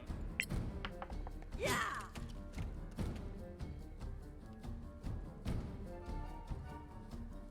Although my ranged characters I am going to want to use to try to take out that one.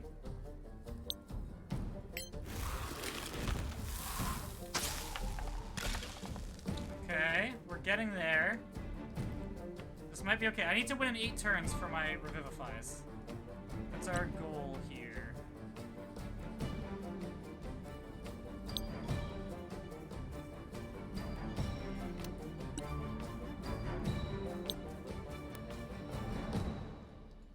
Can't see this.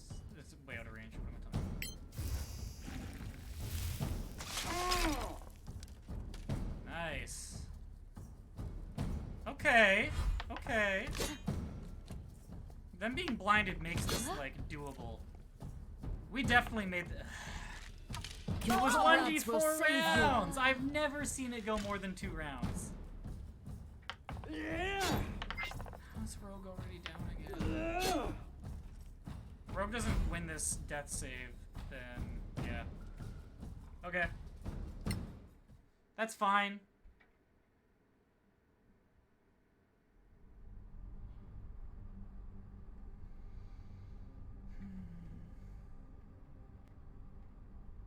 That's just what I get for, like, the hubris of not taking a long rest there.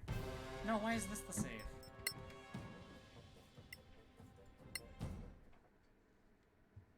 Yes, I would like to take the exact same fight the exact same way, please. Maybe we just won't go there. We'll do a little bit more exploring, because that seems like it was supposed to be like a really big fight.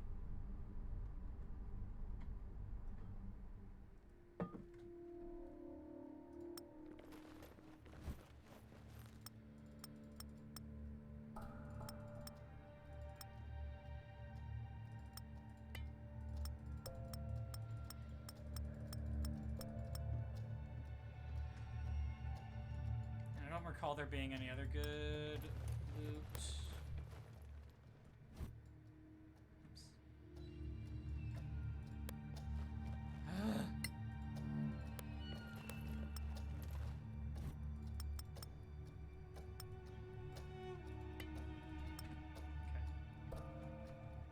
Yeah, let's just see what's in the other directions. Right, short rest.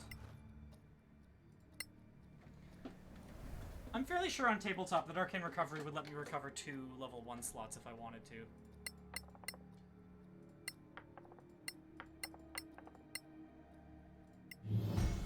And I think I do want to. Like, having those extra casts of shield is really valuable.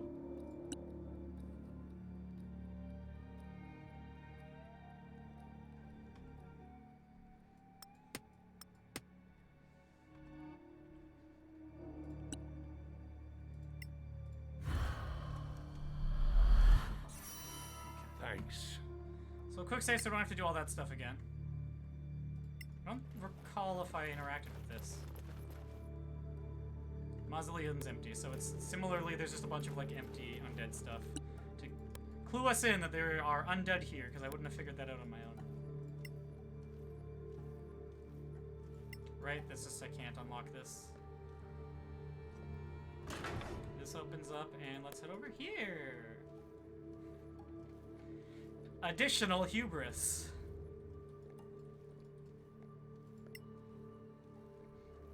This party's real problem isn't the wizard fighter, it's that, like, the damage options on all the other characters are pretty poor.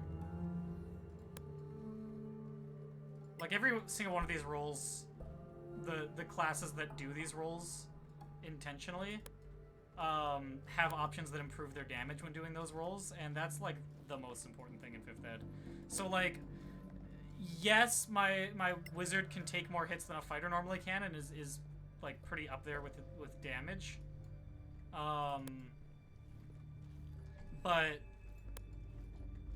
what's really killing us is the stuff that isn't the wizard thing that I can do. Spinders. I don't think there's anything valuable over there, but I guess we can fight spiders and then I'll feel justified taking a short rest, right? Or a long rest, right? Why does it have to be spiders? That's a fun little cute Indiana Jones reference. So this time... Firebolt. Clumsy idiot! Oh, I did not notice the big one.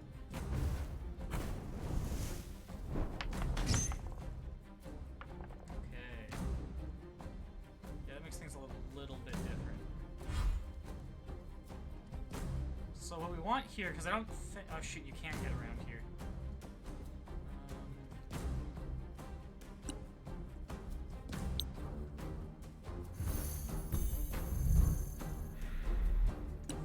Yeah, so this being here means we're probably going to be able to catch 2 spiders in it if I just hold Faye in his fighter in his current position.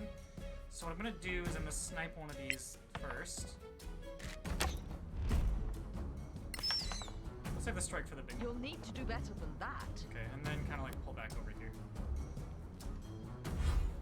Okay, and then readying attack isn't going to do anything.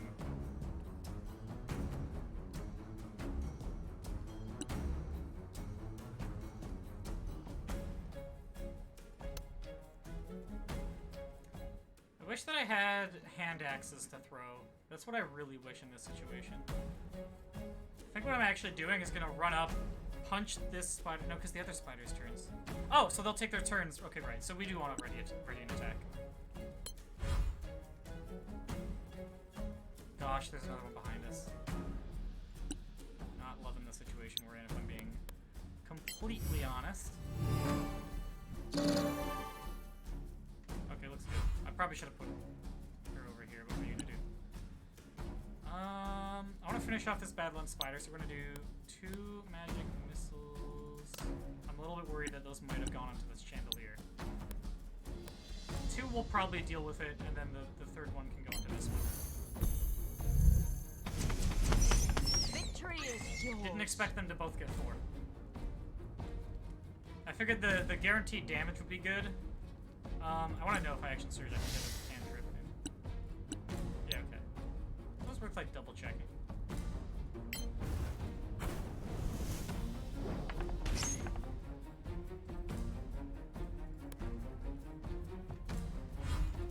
And I think that I want Wizard to be the one who plugs the like other way around. Just because like I know. ooh, that was nice. Dang. Not chandelier range. Just because like she has okay melee things that she can do, and is probably like our otherwise tankiest character.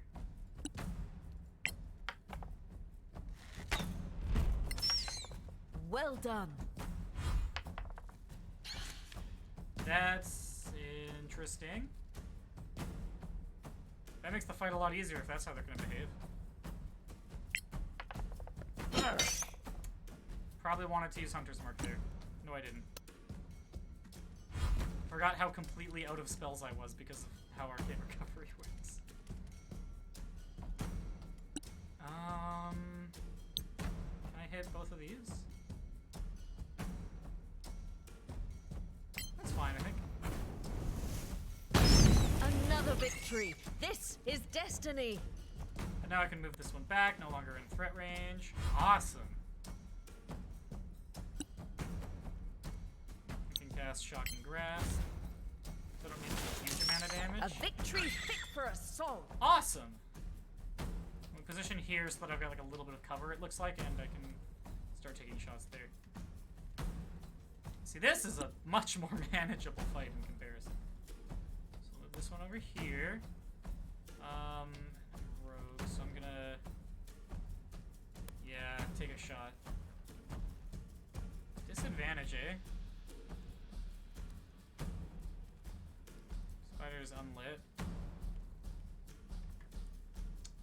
Okay.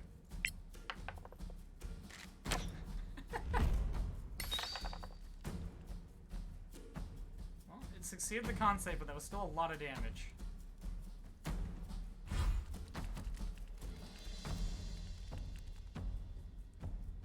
Okay, so it's coming up, so we want to like hold it under here. No, we don't. Let's just... We've kind of just got this fight, so... There's no reason to like take risks about how the spiders are gonna move in order to try to get excess damage or something. It's so weird. I don't know what the AI is that would make it do that.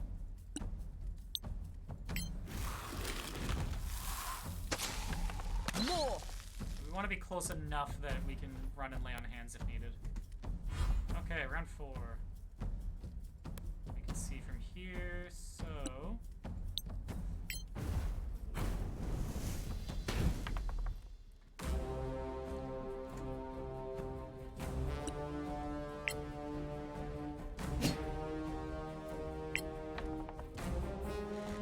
Like, the thing about this party is that while it is kind of comparatively underpowered in some ways, the amount of fun I'm having, like just using all these abilities in weird ways and stuff to like make the fight happen the way it is worth it to me. We can move up here.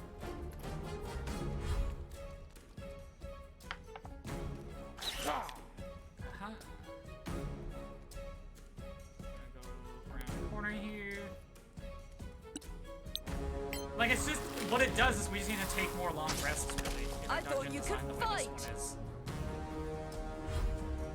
And as long as I like keep that in mind and I don't keep like trying to take on challenges I shouldn't be in my current state, then it's gonna be fine. Hair on my head that is like right on my nose, I think. Get in view. Spiritual weapon.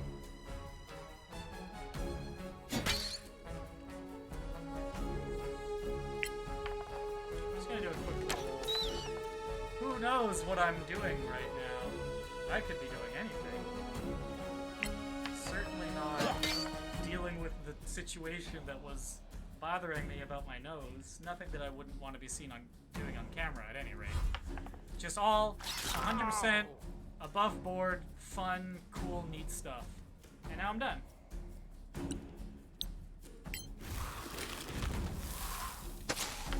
You suck. And now it's just a bit of a slugfest at this point.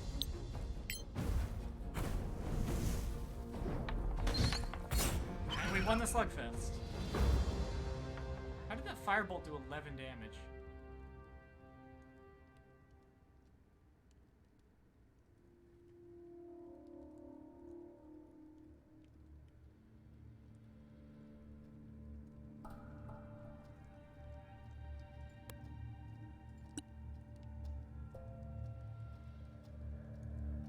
Are they... Is this how it shows vulnerability? I didn't think it was. Hey, how convenient.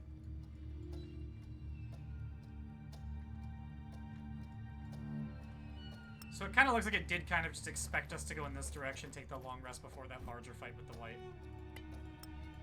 Oops, grabbed a bolt. Is that the bolt right here? Yeah.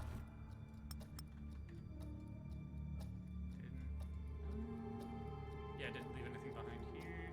This is just where the spider came from, I assume. We'll take a quick peek. If something starts spying us, I'll like immediately pause and like get the heck out of there. We need this long rest desperately. So you never know if you're gonna find like a magic item to attune to or something like that after like I cast False Life. Scroll of Knock.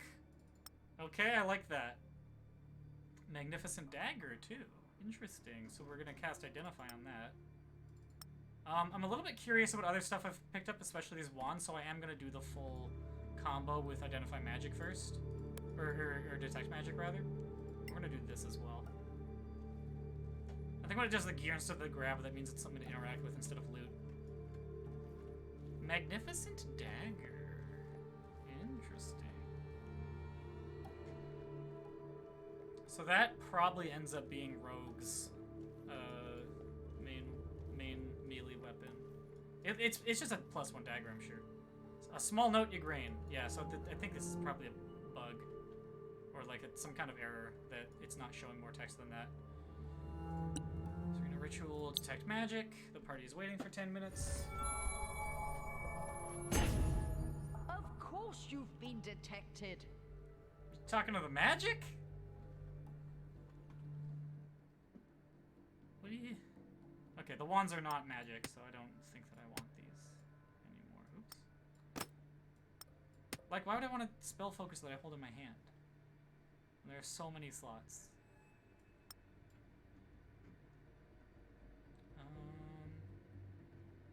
Okay.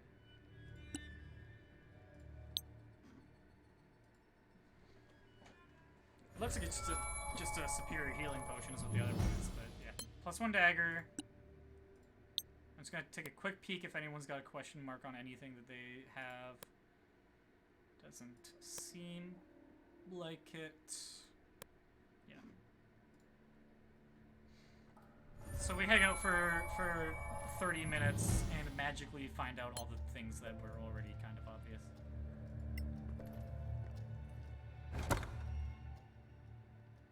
A key. A magnificent shield. Well, let's identify it.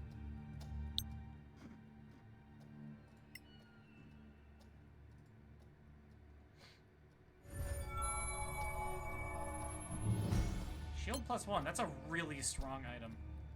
I might think a little bit extra hard about... Dagger +1 beats Scimitar, right? Yeah, it's same damage but with a +1 to hit, and you can throw it if completely needed for some reason. So we'll just leave this.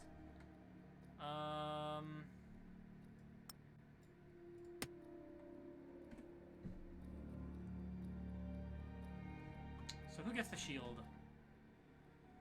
Like, with a +3 shield, I'm kind of sitting here, like... I should find a way to get shield proficiency on... Fighter.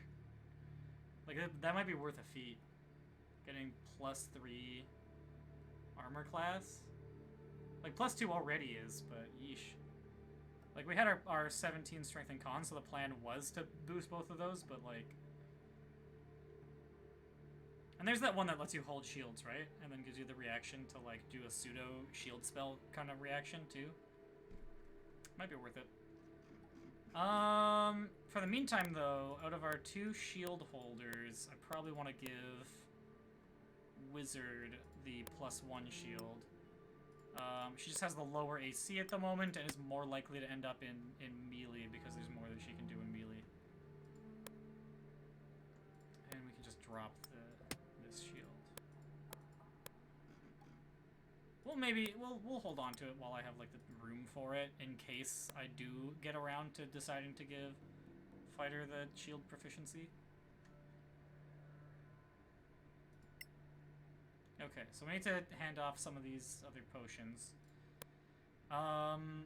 Wizard is going to probably want...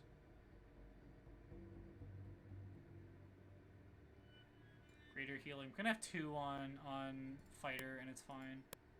2 potions here. 1 potion on Claire is probably fine. Yeah, that looks good to me. Okay. And this key is presumably the way forward. But I still want to try that white fight again.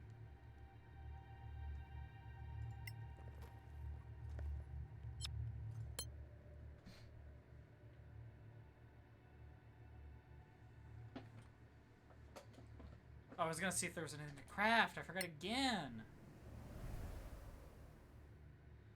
Okay, let's just double check all of our spells. There's not something that... Protector's Evil and Good is a consideration, but Bless is... Like, Bless is so good.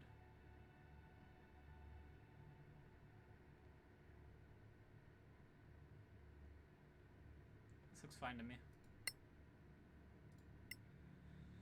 Rogue, we've got Cure Wounds and Healing Word. We've got Bless if needed. We've got Spiritual Weapon is the, like, really important one. Yep. And Fighter. I don't imagine I'm using Hunter's Mark in this fight. Like, Blur is really good.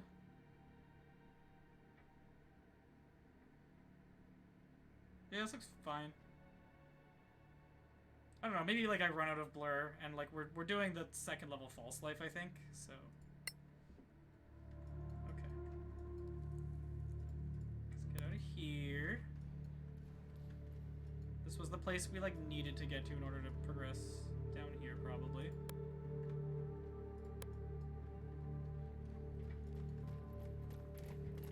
Get to here. Where the rest of my... I don't need to be cautious right now. Okay. Quick saving, because if things go bad, I can just go down this corridor and ignore the white. I don't remember if there was anything to be cautious about, so we're just gonna do it.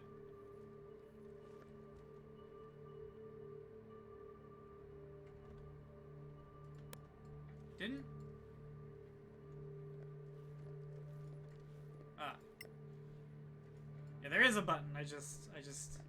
It's also openable with Thieves' Tools if you can't see this button, I guess. Like, why not? I don't hate it.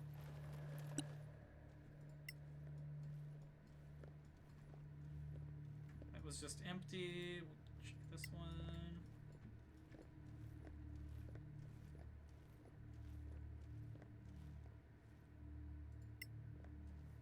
Let's just find out what this button does. I didn't press it last time, I don't think. Okay, well, we can check out what's over here. It's a scroll of remove wipe or something.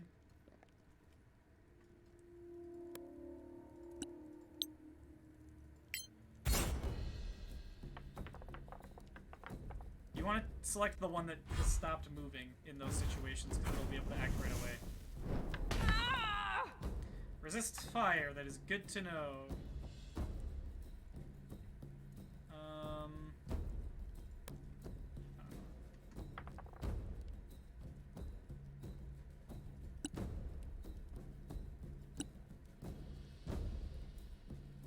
I think we're only going to need 2 casts of this before, like, this fight and then the next fight with the white.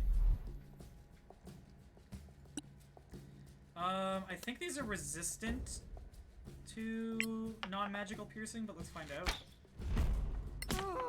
Yes, so we are going to want to go melee with the magic dagger we found. Sorry, I'm gonna try to stop touching my nose. No!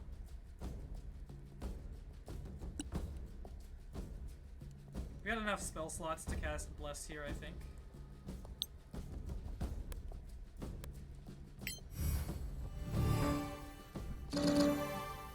Like, it seems fairly clear that this is going to be a tough enough fight to justify using Bless so that we're not wasting all of our resources that are needed for the next one. Perhaps if you tried to be loud instead?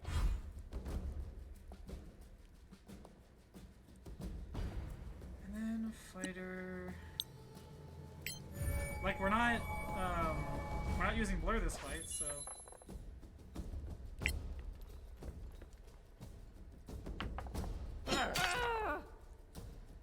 More caution next time. I still want to hold my spell slots, though, if I can. I guess we're going to...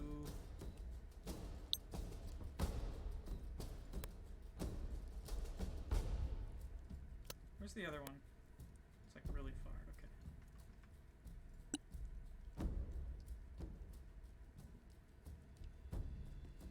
If it resists fire, then Acid Splash is a little bit better, I guess. Shocking Grasp is ideal, but I don't want to get up close.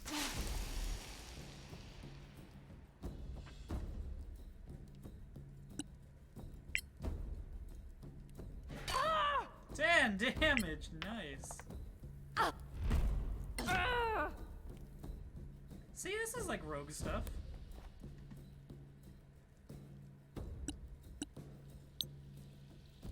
I think I resist cold damage too, but we'll see. Immune, okay. So Claire needs to find something else to be doing in this fight. Probably healing rogue.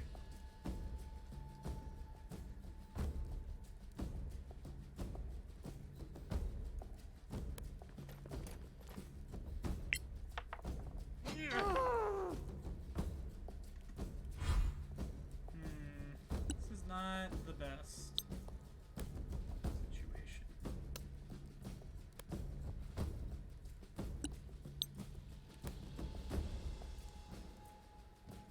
Oh, from other targets. Is that how this works?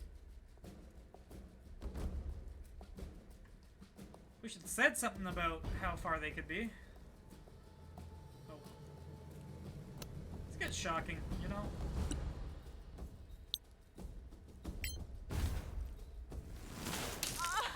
A modest success. Did they not resist anything?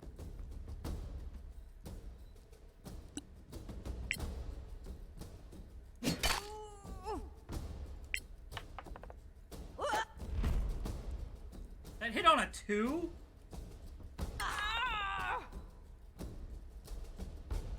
That hit on a 2.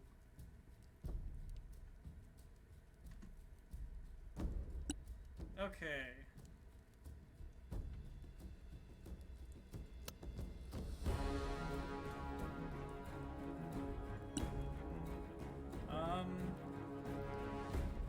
Like, I don't think I want to use this spell on Cure Wounds, right? I don't know what to tell you what's happening right now, but it's not a good situation for anybody. Okay, sorry about that. I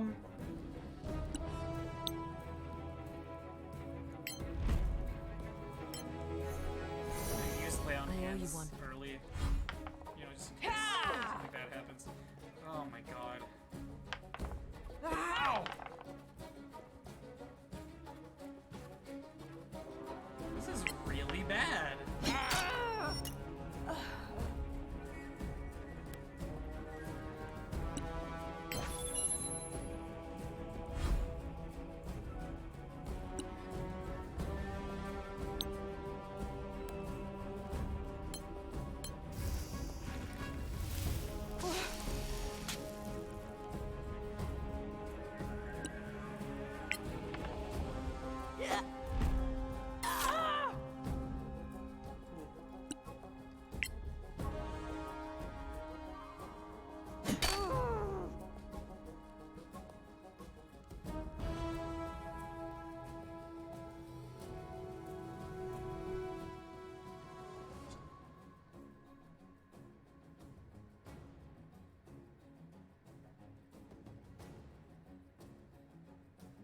It just says add 1d6. Why is it non-magical bludgeoning damage?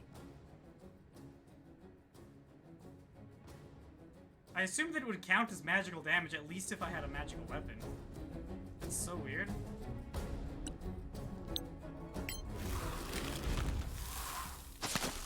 That's Right, battle. I'm literally immune. Oy.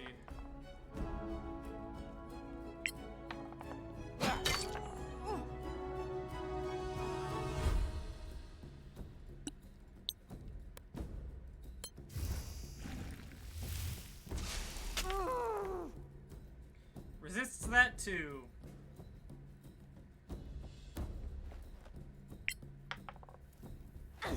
Guess the moral Wait of the till the story next is one. just do what you feel.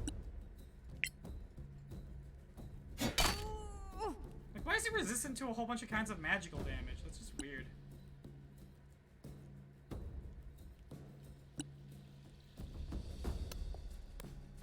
Guess we're just punching. Yeah. No.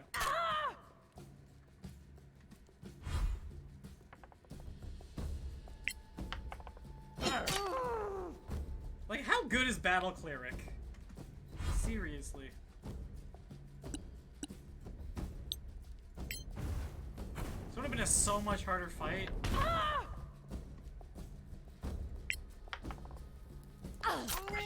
Bleed. Like, Rogue is just straight up soloing this fight.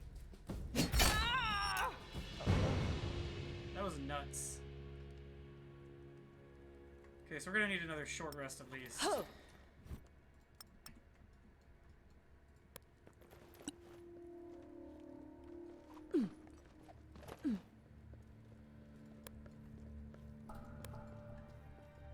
I hope there's something worthwhile here.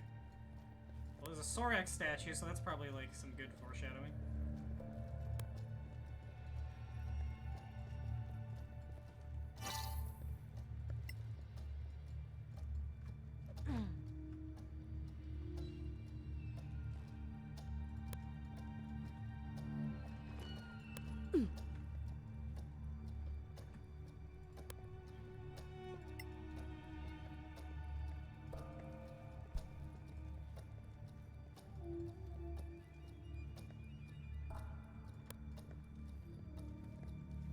Okay, I think I'm picking up that the mausoleums are generally empty.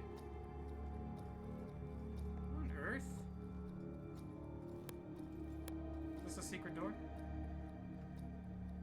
So wait, this was the way I was supposed to go?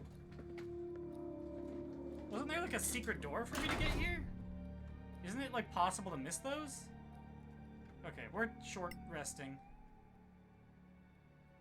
I can't, there's enemies nearby.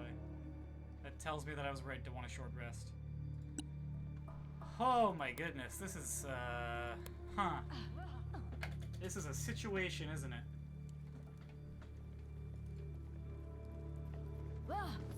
A lot of running around in this dungeon.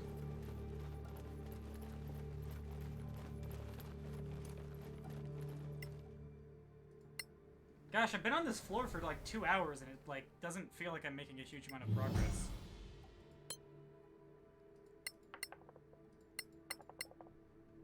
Okay.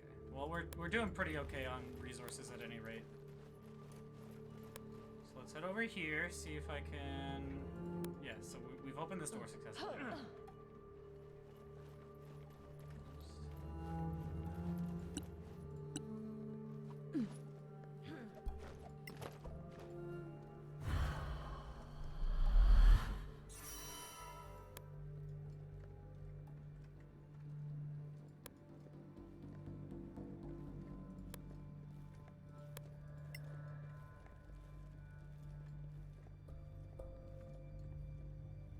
There's a hole where we can kind of force these spiders to come through. Interesting.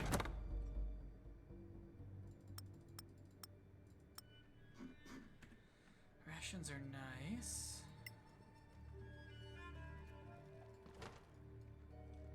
See if I find anything worthwhile here. This is gonna connect back here? Friends, there's a hidden door here. I bet the button is for the hidden door. Actually, I want to press the... This floor is huge. Oops, I clicked on the thing, and I didn't mean to click on the thing. Oh, it's a second hidden door. So this is going to take us to... So this is how you leave the... It's a secret entrance.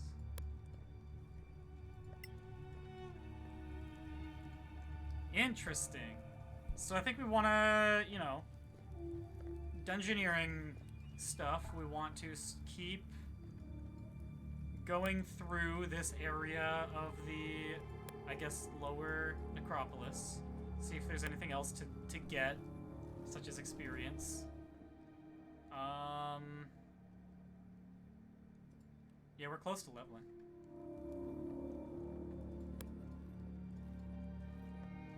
So we might be able to, like, find, like, that spider fight and then be able to take the white fight a level higher, and it'll probably be a lot easier.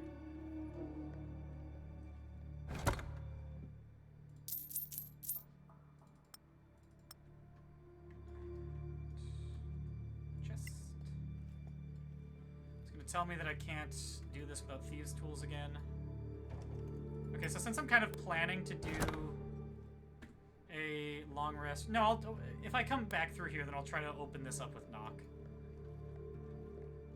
So here's a white without any accompaniment. I hope. This should be a much easier fight.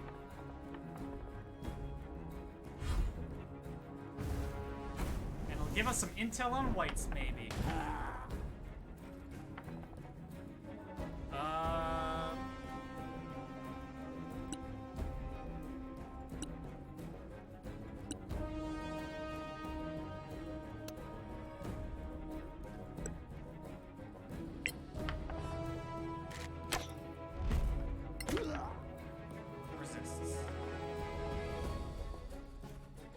So I'm probably gonna want to like move up and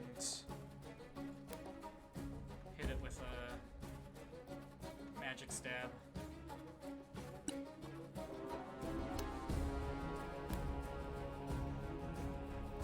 Like, I think this single one alone. Yeah, we're gonna get surprise round on it. It's like melee only. I think I'm actually gonna try to take it out all ranged and just like keep using clear to keep it at bay.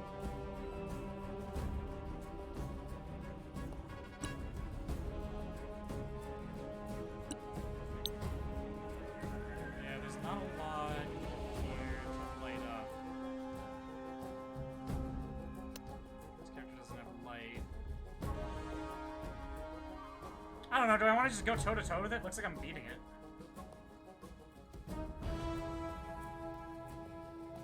Let's just move up here and keep readying attacks.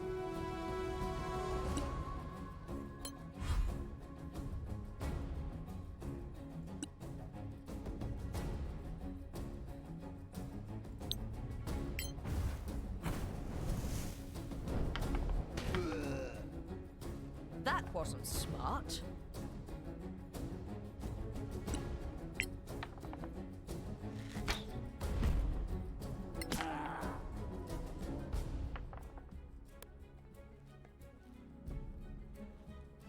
Like, it's gonna take a while, but I think taking the fight this way is good, because then we can, like, skip on rests. Okay, so it's not gonna be hindered this turn, shoot. Nonetheless, I'm gonna, like, go back to here and ready a melee attack. No!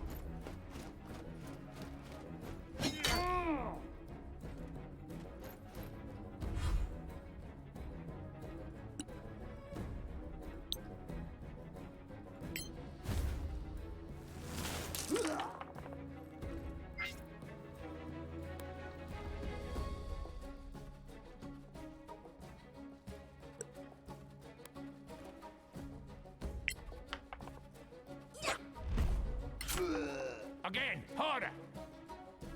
Now Claire can give him disadvantage by using light. Who has light? Oh, it's Rogue does. Crap.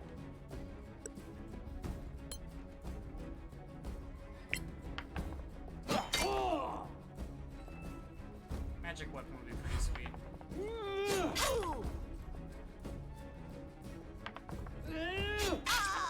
Yeah, You're this is still in the fight, my friend. messing up there. Oh, my bad.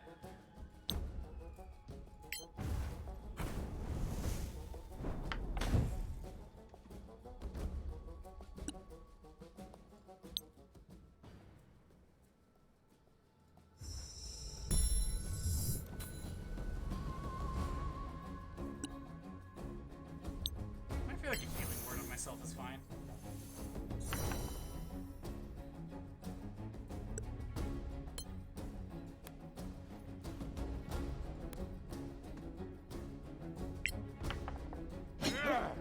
Just bad luck. Holy crap! Critting on disadvantage.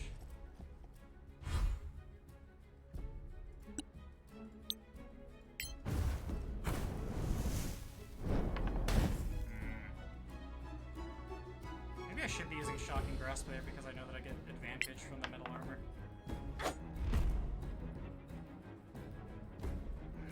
Dang it. More!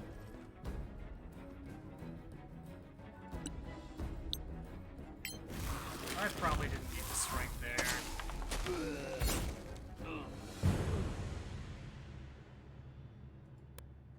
Wait, how many of those do I get? 'Cause I kind of thought that I'd already used it.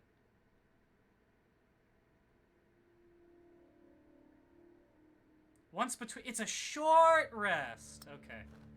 Good to know. Can you tell that I haven't played a cleric in tabletop before? Okay. So now that I know I'm about to go take a long rest to go level up, I think I'm pretty happy using knock on this.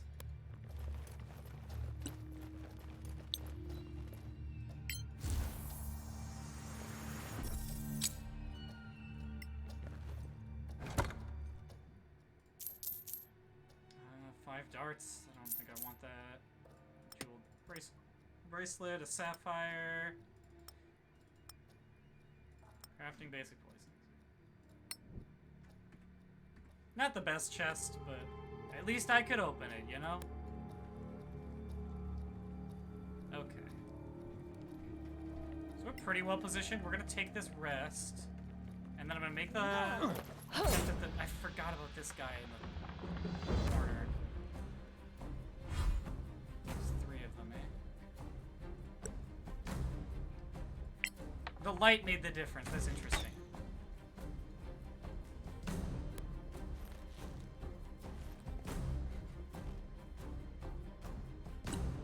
Okay, well, we know we're long resting, so, like, might as well. And similarly, might as well.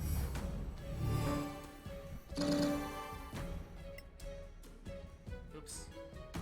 Yeah, no, I didn't want to do that. I was trying to click over there.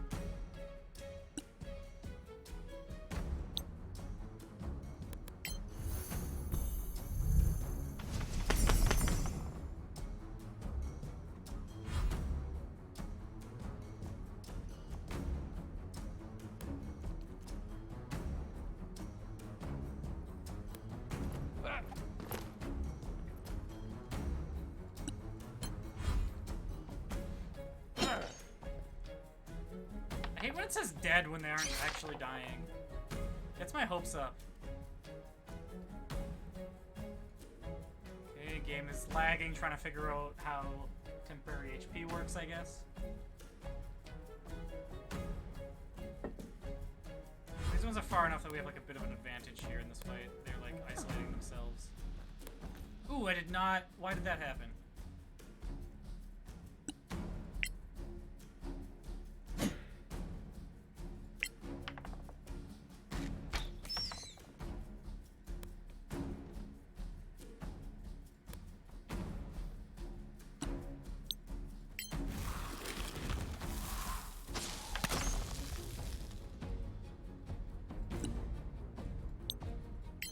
Beginning to regret, only beginning Most unfortunate, that. to regret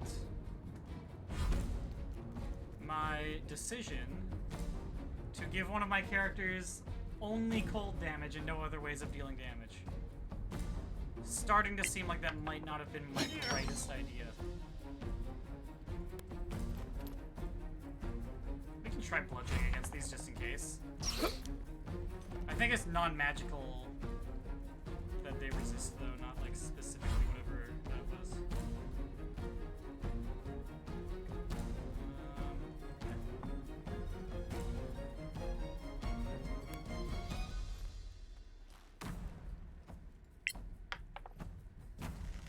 I'll admit that sometimes Better luck wish, next time. sometimes I miss having good features on my characters.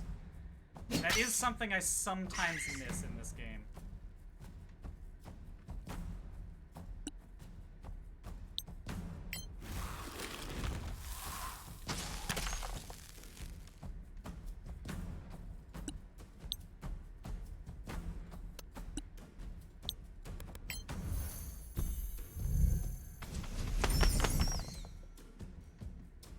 Magic missile's just good no matter who casts it, though. Why I'm realizing, didn't I do this? Like when I saw all those first level spell slots I had, I was like, right! Again, harder.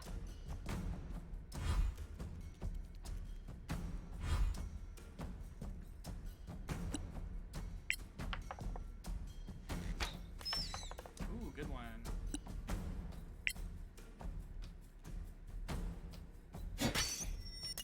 Good stuff. Why is it all... Oh, it's showing what the light would be if I walked over here.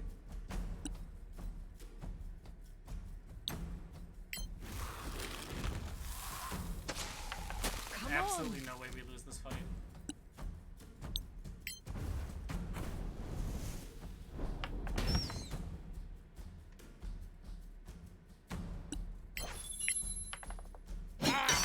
Ooh, big crits.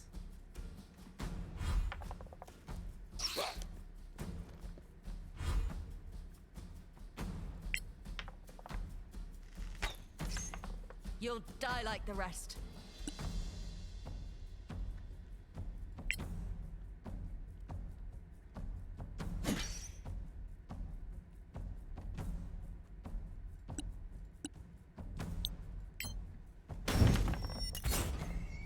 Like, might as well just get it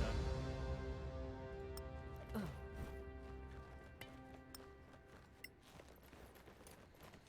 Okay. Crafting first. We remembered! I can make a healing potion on this character. It's probably going to be the best medicine. No, the +5 is the best one. Followed by the +4.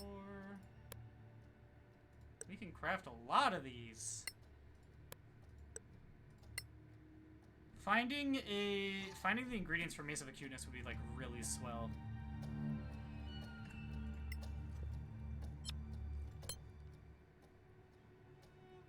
Having a magic weapon on my warrior would be cool.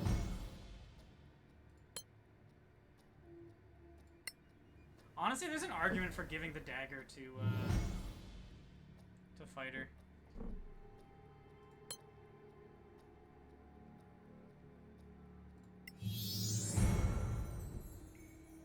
Okay, so are we thinking ability score? I think we're probably thinking feat, but let's let's see what our options are.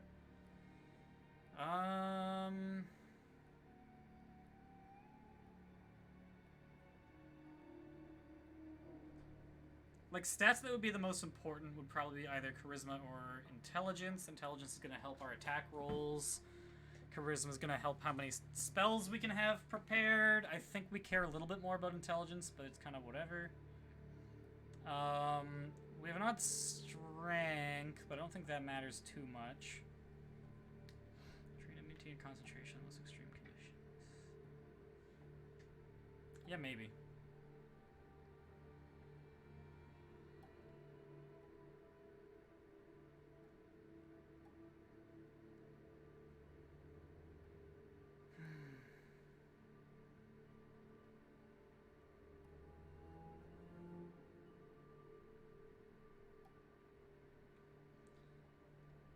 Yeah, it doesn't seem that good.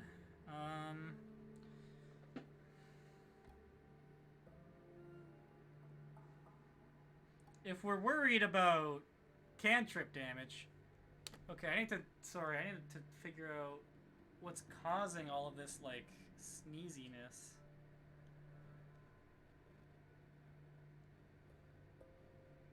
Okay, Race Shield does give you shield proficiency.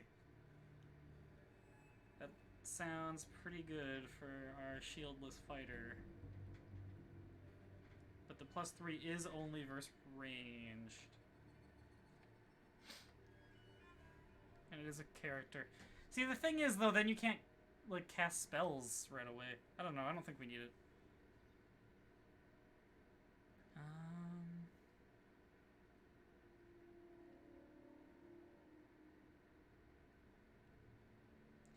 Yeah, none of these are, like, any good at all. I think we honestly just increase our int. Or probably more likely charisma, just, like, if we have any, like, save or suck things later on, which I think we do. Well, there's the saving throw on that, on the channel divinity, so yeah, let's do charisma. That's worth a couple points. Then we're going to do rogue. Who's gonna get an extra cantrip, which doesn't really need. Yeah, likewise, probably just dexterity on this character is ideal.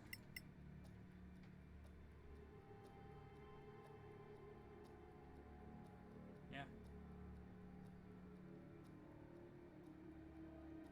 If this character was going to level 10, I would consider doing like a +1 to wisdom, +1 to dexterity, and then grabbing take aim at level 8. But she's not, so I won't.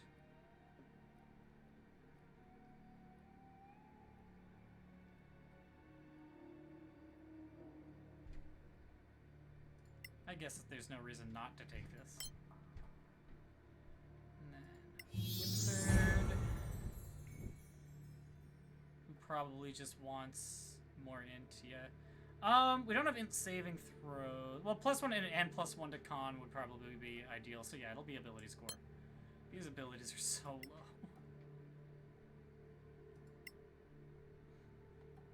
Yes.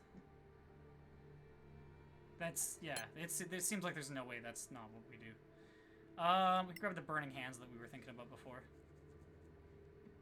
Yeah, looks great to me.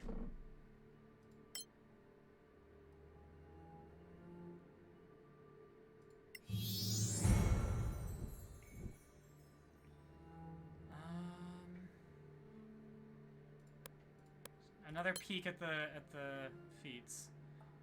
So we could also grab Might of the Iron Legion. It increases our strength! That seems good.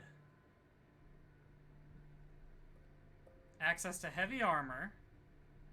Long swords, great swords, and battle axes? Great swords! You see it say great swords, right? I think it's Might of the... I think there's no way we don't take Might of the Iron Legion. It would be cool if it also had shields, but, like... We do still... Like I said, we want to maintain the ability to cast spells on this character. And if we find a magic sword, like... We're gonna feel real sad if we can't use it here. So yeah, Might of the Iron Legion is going to take us to 18 strength...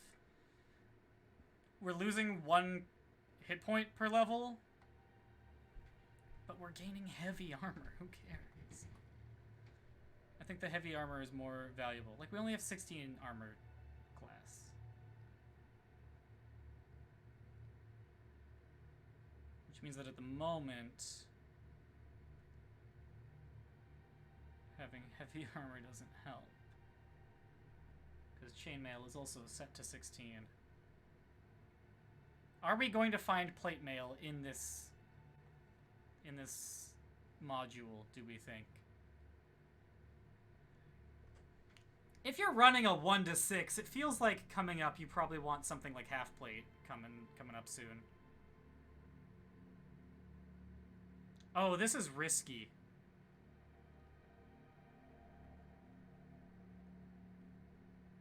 Yeah, item-based feats when I don't know what's coming in the module.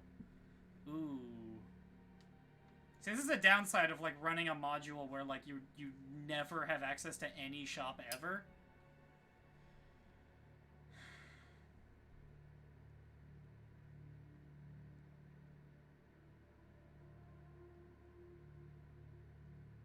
Like, I think you need to keep that in mind and be a little bit more generous with loot than you would normally be. Just so that you don't invalidate player choices like this, right? Gosh. Like, our chances of finding heavy armor that makes this worth it are about the same as finding medium armor that makes us go, good god, why did we get this? And then either way, we're not going to be sad to have an extra point of con. The thing is just great swords.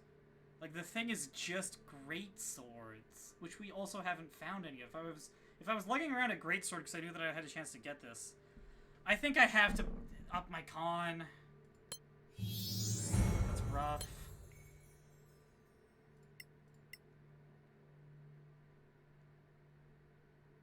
Like, having 18 strength and 18 con, it's not the worst thing in the world, but yeah. Okay, so I think I want to have light on this character as well. Because it kind of screwed me there that I only had light on one character. Knock and blur. Should we grab Misty Step? Like, just in case?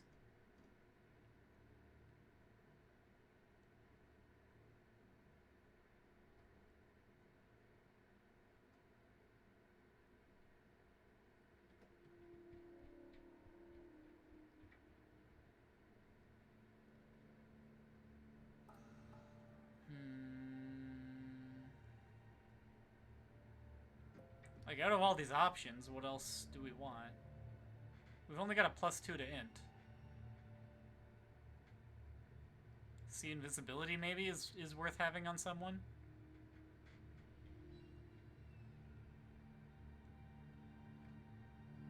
We can pick that up later.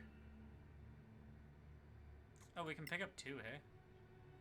Is there a level 1 that I'm probably wanting?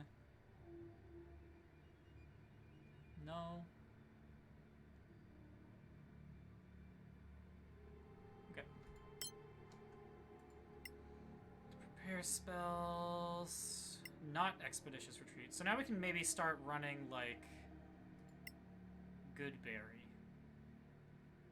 And if we end up with a level 1 spell slot before our rests, we've got that covered. And we can be, like, even more... Like, that's, yeah. Goodberry is kind of just the, like, we have weak characters tax, now we can long rest before every single fight, and there's very little cost. That seems right to me. Okay, let's keep moving. Okay, how are we feeling? So there's the exit here that's not on the map, which is odd. There's this area we haven't explored that we unlocked, and I think should try to explore. There's the white fight over there, so let's go to the white fight.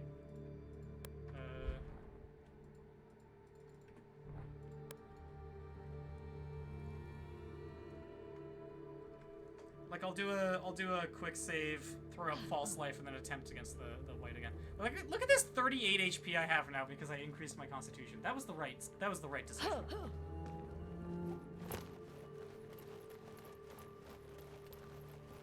I shouldn't still have this light on me. That's a bug. Right? Isn't light, like, limited time?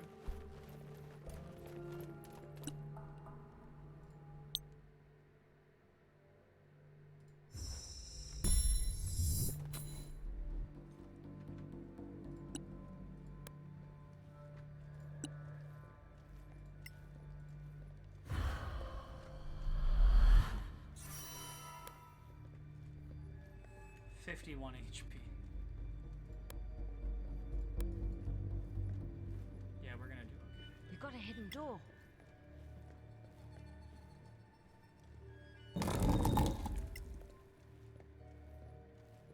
Like that little, like, crossover maneuver they do sometimes when, like, someone has to do a skill check.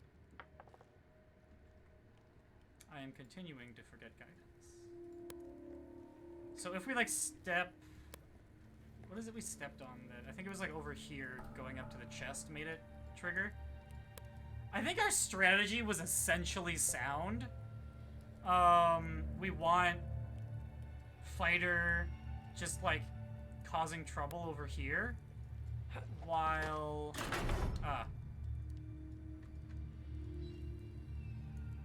They don't see me. That's bizarre. So let's move these ones just a little bit over here so I can start taking out... Yeah.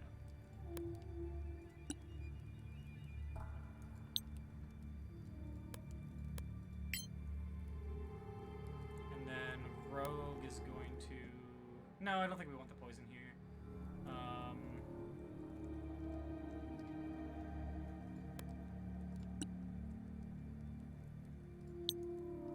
While we still have advantage, is going to go in the sorcerer there.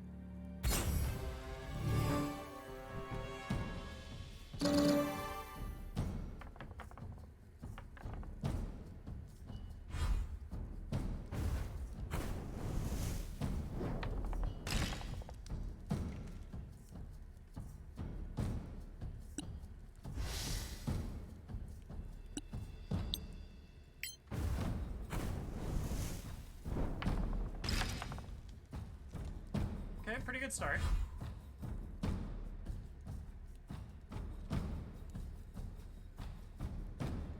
Don't actually want to, like, be sneaky here. Am I trying to be blurred? No.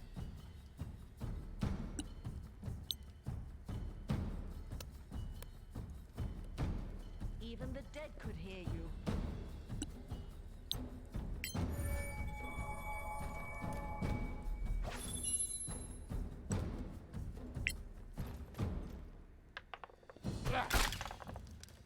Rules.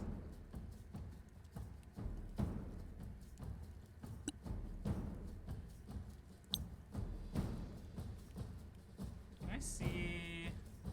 Is there a place I can move to that sees that so that I can...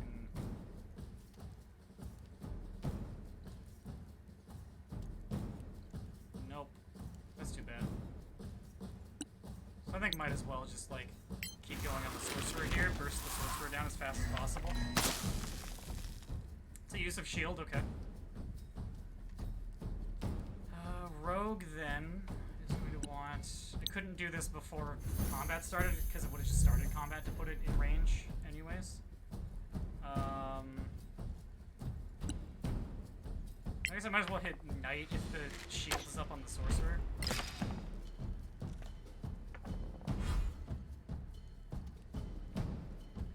Okay, Wizard's turn.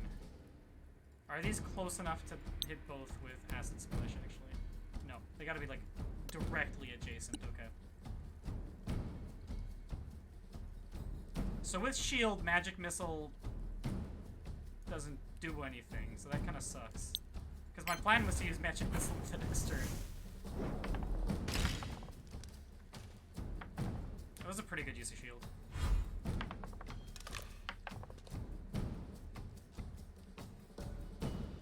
How far up did the... Why did the Skeletal Knight not do anything? Man, sometimes the, like, AI in this game just... You don't really know what... I'm out of water. You'll need to do better than that. Interesting. Interesting turn.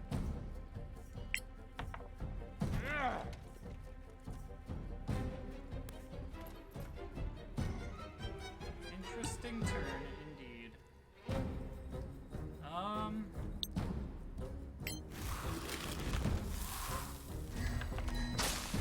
I must do better. Come on.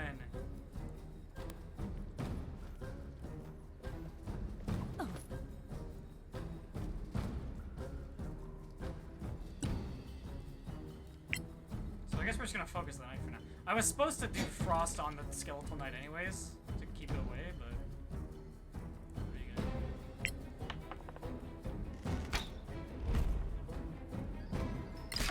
You can save it.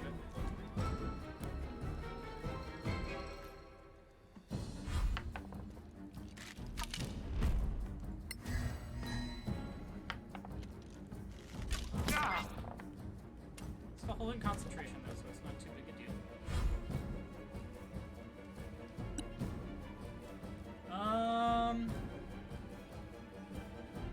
Saving throw.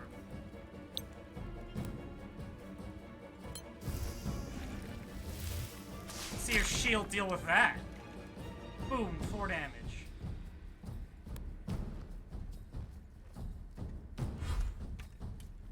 The knight does not fully close the gap. I spoke too soon, but I had to like dash, so it's.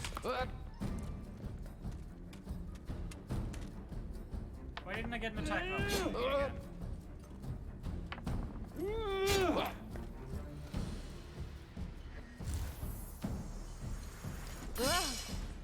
what was that?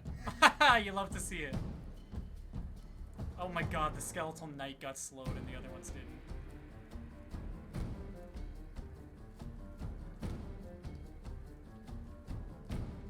You love to see it. Okay, so I guess we run over here. It's a disadvantage, so this is fine. Critical miss. It's a marksman, not an archer. This is a stronger, spooky friend. Interesting. So we are going to keep trying to take out the skeletal sorcerer.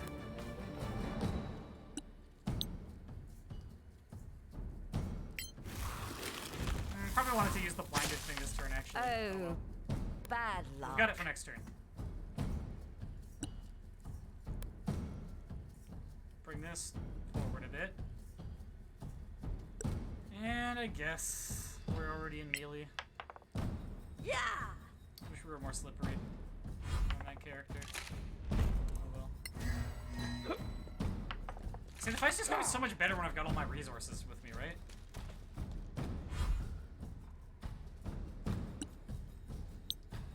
I've already used 2 shields. That's all the shields that this has, right? Crap!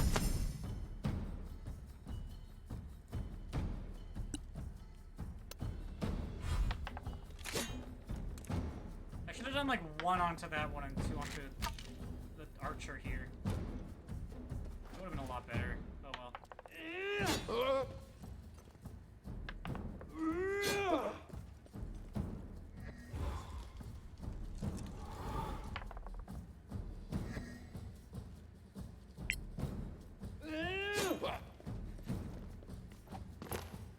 Light is a cantrip. It is a non-concentration cantrip.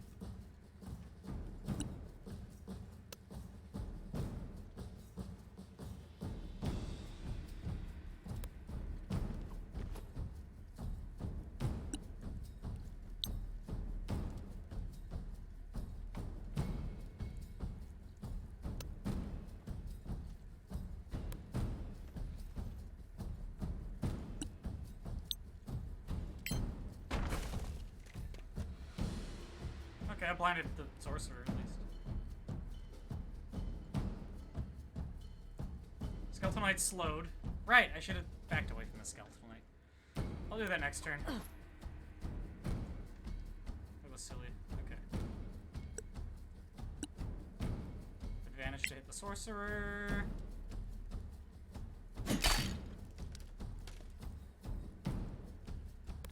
see the sorcerer. No cover. Boom. That is 4 casts of shield. How frustrating. Oh! Oh no, fighter's been hit. Ah.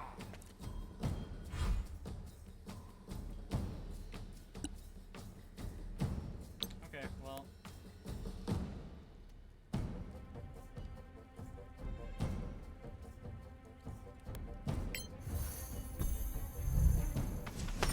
Death claims you. I always overdo it. Oh well.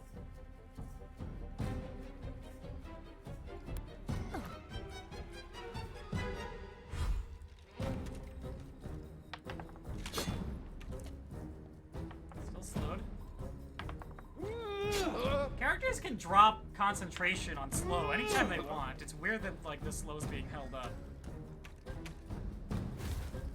The sorcerer is just a jerk. And has a ton of spell slots apparently.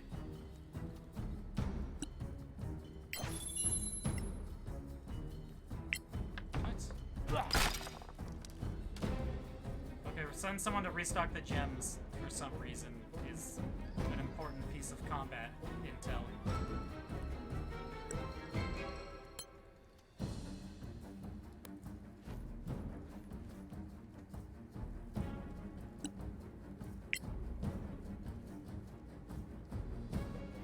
I hope that my camera movements aren't annoying to y'all. I know I'm doing a lot of like spinnies and stuff like that.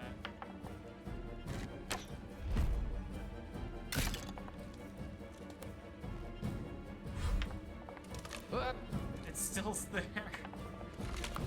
Oh, this game sometimes. Okay, fighter kinda needs help, but there's this whole other dimension of the fight going on, so I don't know.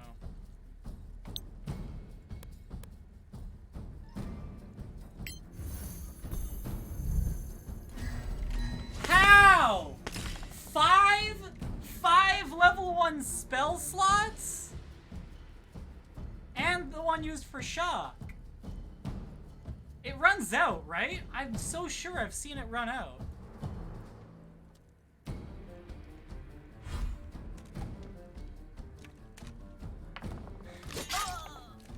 Oh shoot, that's Bless gone. So Claire needs to recast Bless. Fighter probably doesn't get any. Shake it off.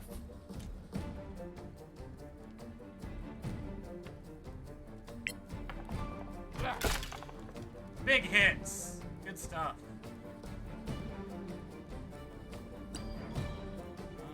Well, I can move over here. This seems like it probably sees everyone. The knight's still slowed. Out of range. 6, 1, 2, 3.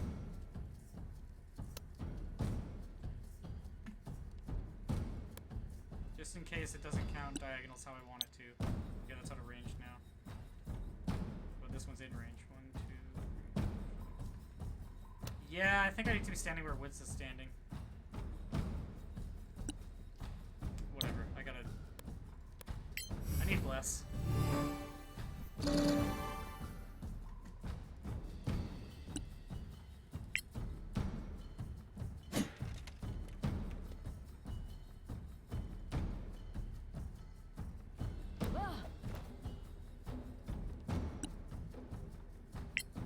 That's really not covered? Okay, we're almost there.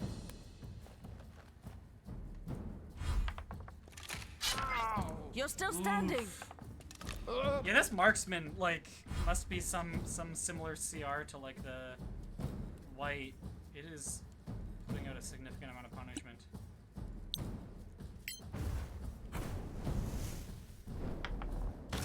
Another victory. Oh shoot, Skeletal Knight's not slowed anymore. I should have thought that one through. I already burned all the spell slots. Why did I do that?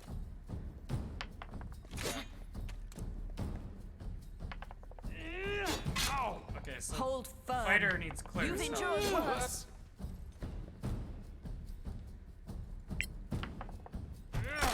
There we go! And now I think we switch to the axe, not that we can do anything yet.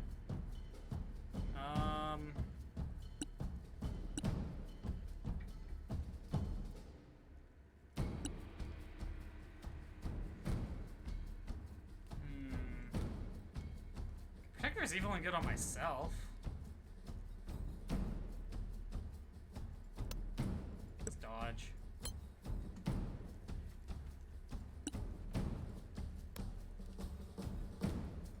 Uh-oh. The game can't handle a spiritual weapon moving over this. Let's give it a second. Usually if you give it a second, it figures it out. But I might need to quick load. Okay, we're good.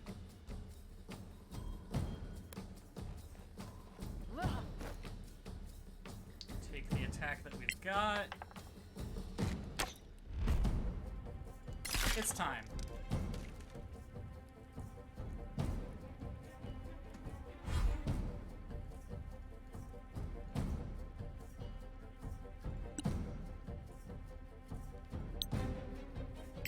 Yeah, well, there's advantage on it. I trained hard for this. That was only 1d10. I guess it was just vulnerable that did it.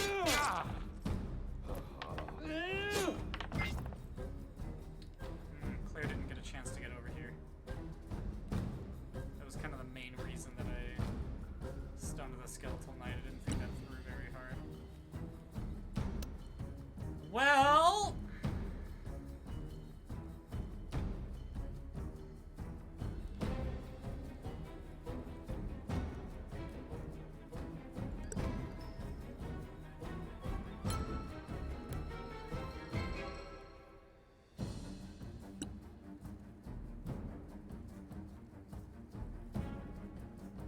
Nah.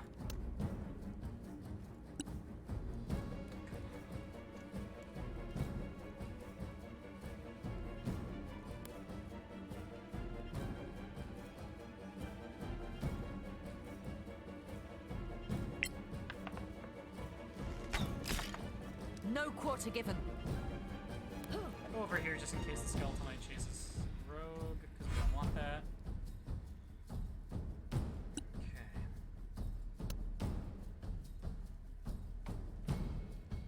Fighter's dead.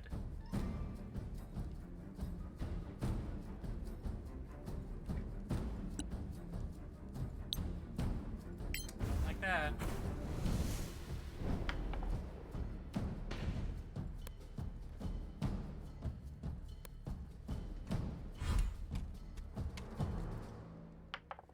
Oh! Oh! Oh. Are you still with us? Are you serious? We were doing so well.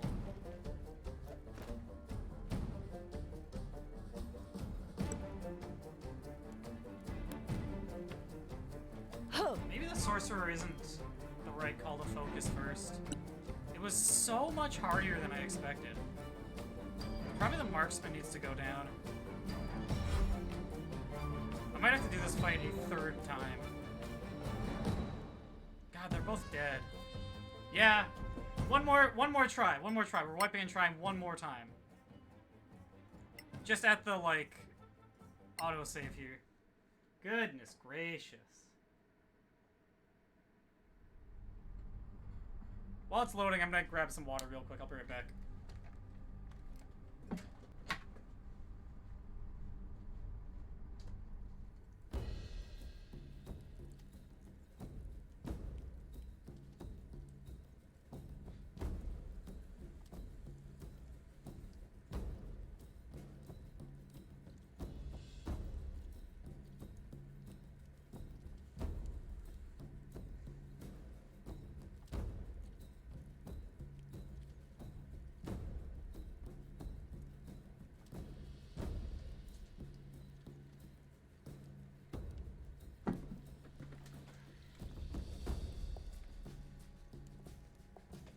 Okay, we're back. So the plan is to go straight for the marksman. Who do I have here? Okay. So I think we want to get into view of the marksman here. cast immediate magic missile.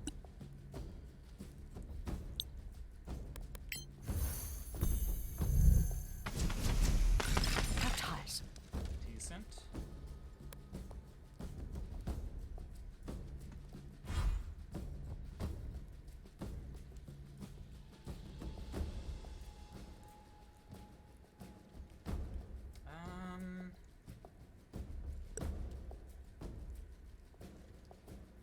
Probably find a run up here and hit the white. And then, like, before Even the dead could hear you. the marksman gets to act, we can still close in. Okay, and then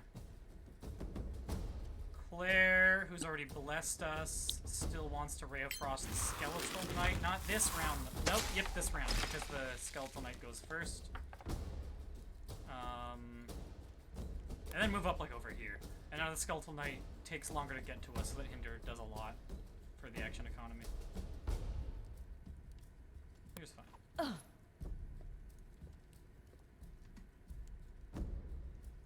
now we're gonna go over here. Get our spiritual weapon into this room.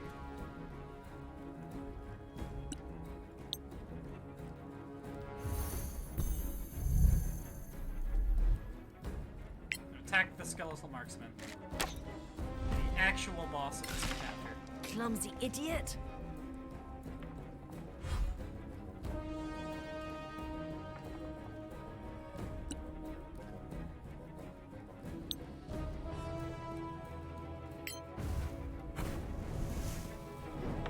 I was gonna see if I could get in for burning hands. Oh well.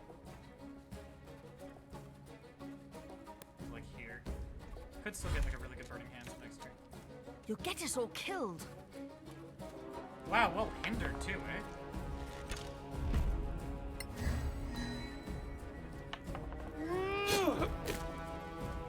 Love the like voice for the lights. Like this flaming skull dude is just like yeah! Like he's Link or something. Who's slowed? So Wizard is slowed, that's pretty bad. No one else seems to be slowed. Let's be over here. Feels like it makes the burning hands a little bit easier to be good. Truly formidable. 32! And that was with me forgetting to use Hunter's Mark.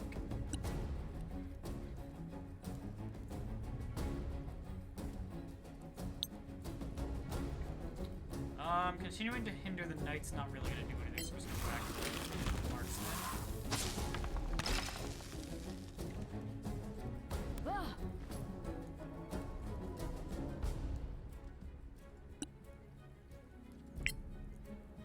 Yeah, that like stunning strike just lets us burn it down so fast.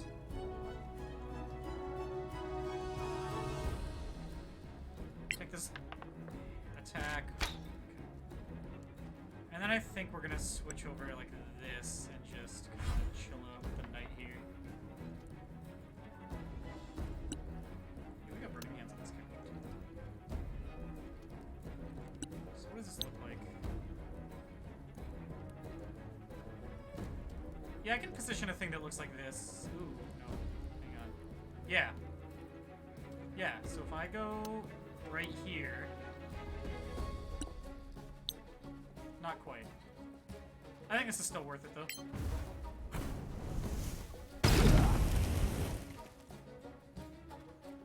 Ooh, big fives.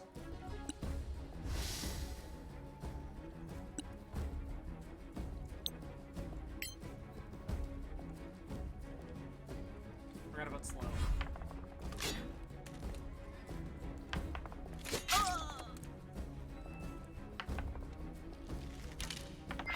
You're still standing. Yeah. I'm really curious about how temporary HP is coded. The way that, like, when you get hit while you have temporary HP, like, you don't react. That is interesting to me. I want to know what the reason under the hood is for Take that. that!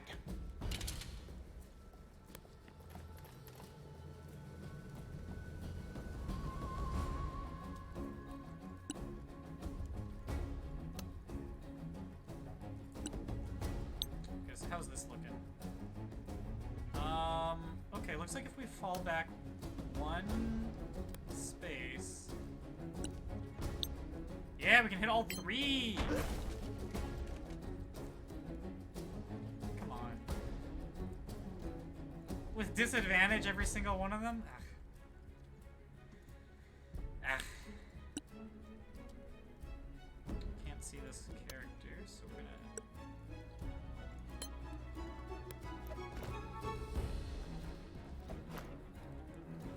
gonna... Boogie on down over here. Still can't see, eh? That was a good bonk.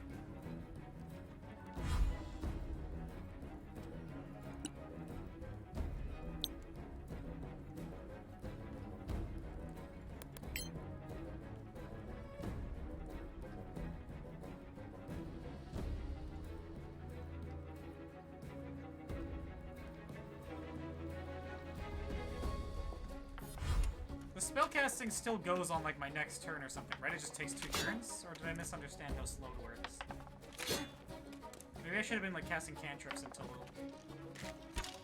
I wasn't slowed, if it works differently than how I understood it to.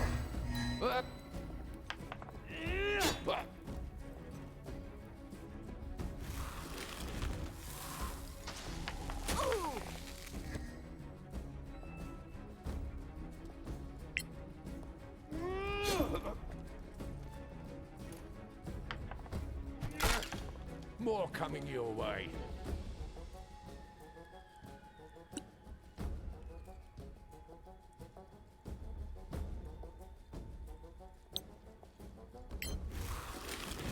Yeah, the sorcerer's not doing a whole lot in this fight. Kinda thought it would be more deadly. It's an oops from me.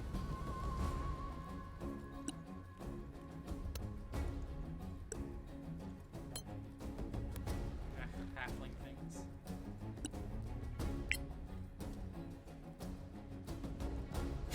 Yeah!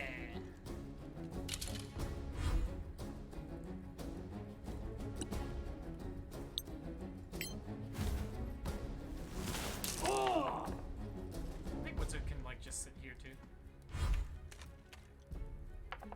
Just keep shocking the white, and now like the yeah, like the shopping grass will burn down the white fairly quickly, and then like the rest of the party can just focus on the skeleton. Like,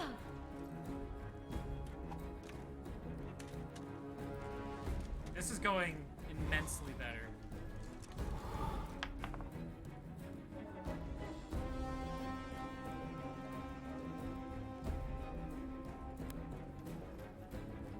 Pathing. Yeah.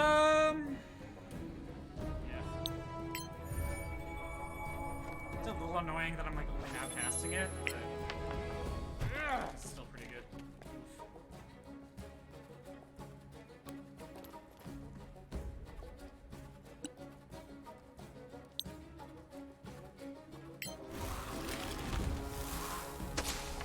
I must do better.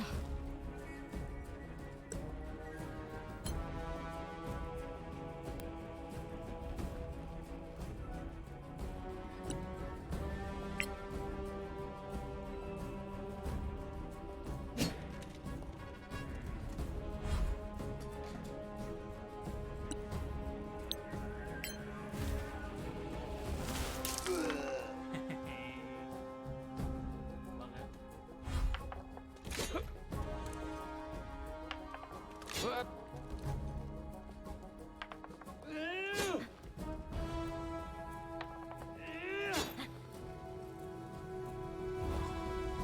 This seems really manageable.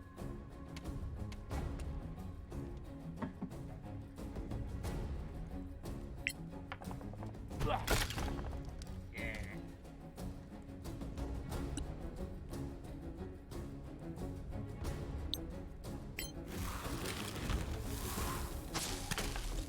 time.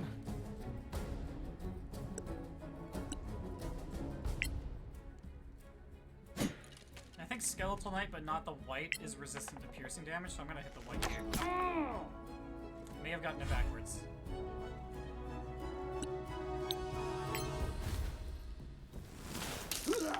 Lucky?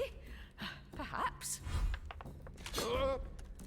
It's possible I have been unkind to Shocking Grasp on the internet. The advantage against armored enemies seems pretty good when you can use it. And when you get a lot of cantrips like this build does, pretty good.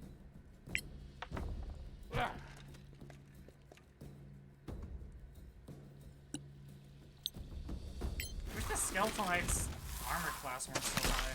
You cannot defeat me.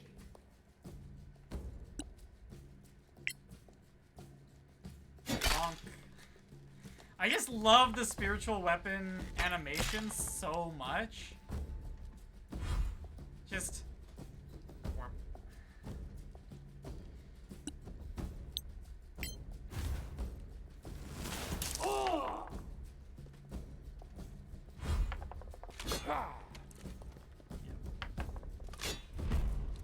Like, completely under control. When you see a 20 after you say fight completely under control, like the gods are coming to curse you, and then you remember how disadvantage works.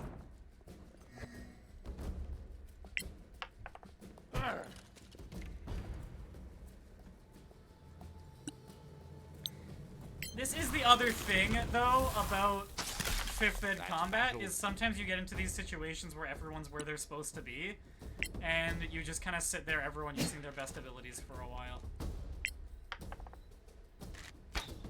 And it's just a game of like, okay, well, are the dice are going to decide one person wins, who's it going to be? Which is kind of making me think I should quick save here in case I get unlucky rolls here on out, because I feel like we're kind of just going to head towards this kind of situation in another fight anyways.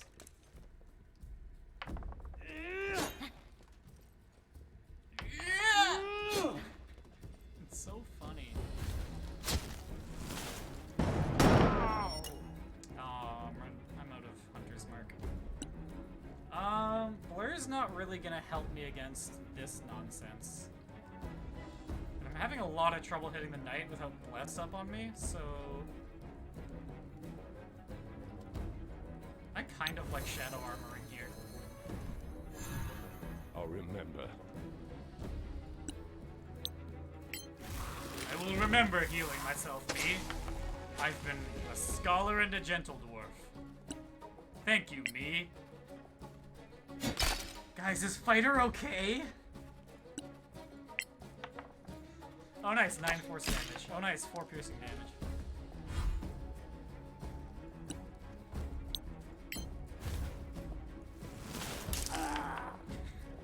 Like, it's just so nice that I hit the white every single time and the white misses me every single time. It's a good combination of things.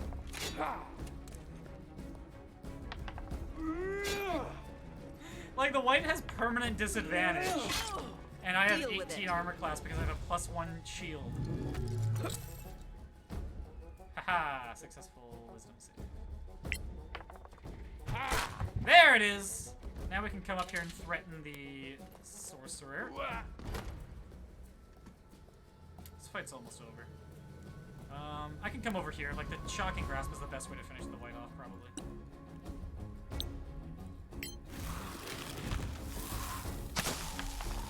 Good stuff.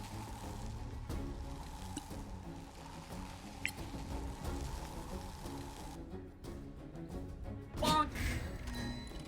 Okay, shield. I might as well do this then. And now Woodsard can kind of just move up a little bit and cast Acid Splash, which is a save and therefore unaffected by shield. +7! That's kind of nuts.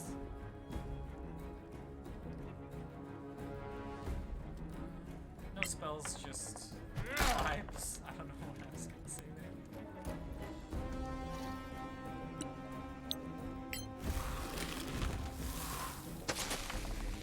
the measure of this. Are you, though?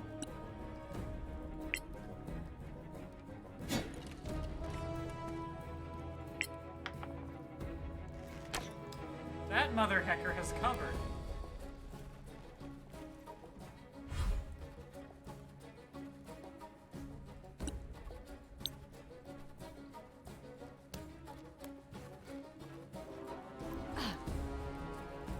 On a round where it doesn't use shield, I do want to use fireball. It looks like it's out of spell slots if it's tanking that hit. I have spunken too soon. Why not? I'm clearly long resting here. But that didn't hit me. Why did I not have a reaction? Sometimes fighter doesn't get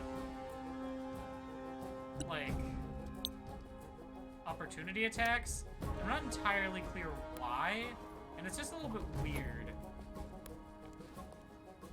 If someone who's like watching and paying attention can tell me why that's happening, then I'd be happy to hear it. But it's non-obvious to me why that is. This fight has lasted so long, I don't have my spiritual weapon anymore.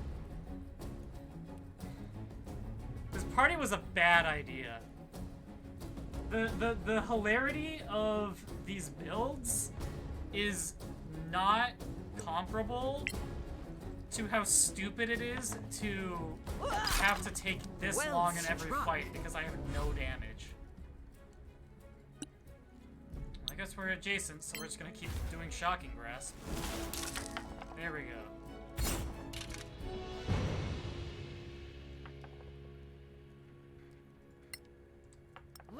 Well, I hope this chest was worth it. In this optional combat I just did straight after leveling up. I got at least a potion out of it. I have to use knock on this. Some serpentine. I already have a longbow. 1 ration pouch. Heh. Why did I do this? Ooh, breastplate. I'll figure out in a moment who that's best on. I can't be bothered to pick up all these arrows. And let's just quickly check if there's something over here.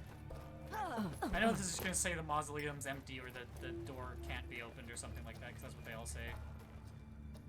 Yep. Okay, well 2 chests is better than 1.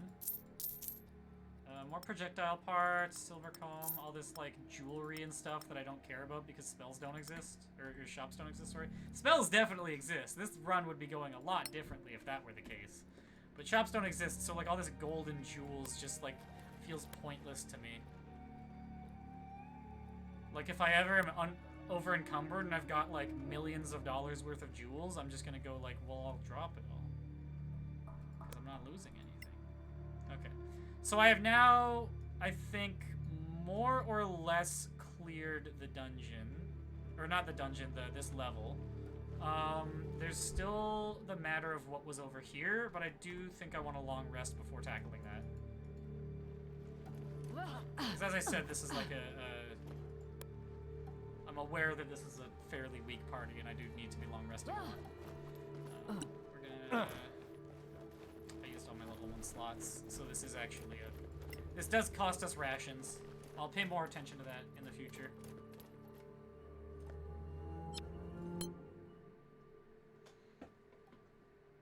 Okay, our healing potions should be crafted. Were they already crafted? I'm not gonna change my spells up. Do a quick save.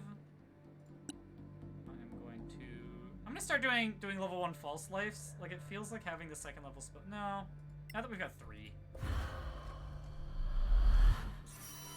I'll remember. Cracks me up every time. Okay, what am I gonna do while I'm waiting for this? Maybe pick my nose. Not that I would ever pick my nose. The fact that you would insinuate that I would turn off the camera just to mess with my nose a bit? How dare you? How dare you even? Anyways, the camera's back on. Someone, was pointing out, I think on Reddit or something, that dungeons really need fast travel locations. Like are in the cities and stuff in the main game. Oh, don't tell me there was nothing here. And when I read it, I was like, it's just like a little bit of walking. It doesn't actually matter. But I am starting to see that... No, I don't want to knock it. Is this where I want to be? Where's the... Yeah, there we go. Secret entrance. So it says secret entrance, but it's the only entrance. Didn't I need to succeed on a perception check to be able to go over here? Wasn't that a thing? Where... somewhere to get here, I had to find a secret door. I think it was, yeah, it was right here. And I missed this the first time. If you fail this perception check, you just lose out the whole dungeon?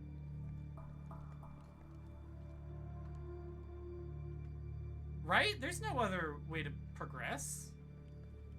Let's do a quick check, because this is, since I'm gonna be reviewing the dungeon, this is important.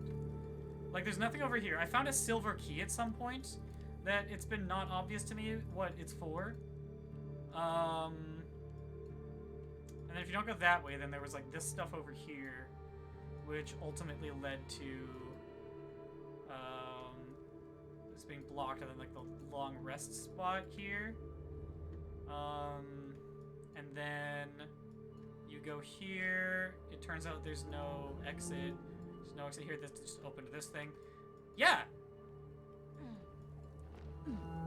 Actually, 100%. Oh, I shouldn't be cautious right now. You actually can't progress if you miss that perception check. Like, I didn't miss it, but it's. And a second one, right? Is there a button there? There's probably a button that I missed. Because you can have buttons to do the... It was a button, wasn't it? It wasn't a secret... okay, yeah, no, it wasn't a perception check secret door. It was a button that opened the secret door. So that's fine. I don't have any problems with that. That's never mind. The game's in the clear. No wrongdoing. Okay, so we found the secret entrance to the lower necropolis. More tomb, more stone, more tombstone. This place is not fun.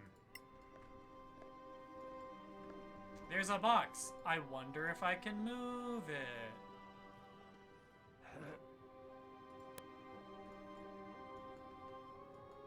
Oh! Something that happened to me when I was playtesting my dungeon. I wonder what happens.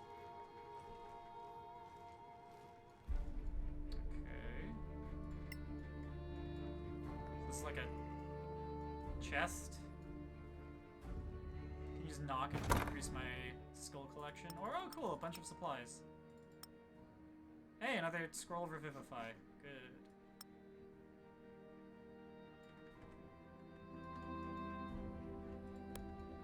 I haven't used any of mine yet, because all of the times where I've had a character die, I just completely wiped.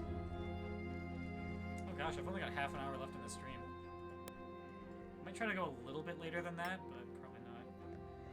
So Lower Necropolis is the 4th. So after this, there's still one more thing. Move up a teens, and then a bunch of unknown creatures.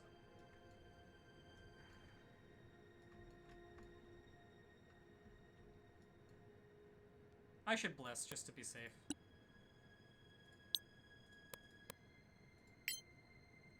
And then we'll start the fight with a firebolt onto just any random one.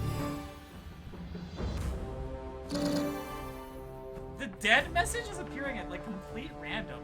That happened a little bit to me during the campaign, but like it's just so weird that it keeps like... Okay, I'm gonna cast Bless. Oh god, I've killed Wizard! I don't think this is action surge time quite. So similarly, I've got 3 spell slots for spiritual weapon. I might as well kind of just like toss it every fight.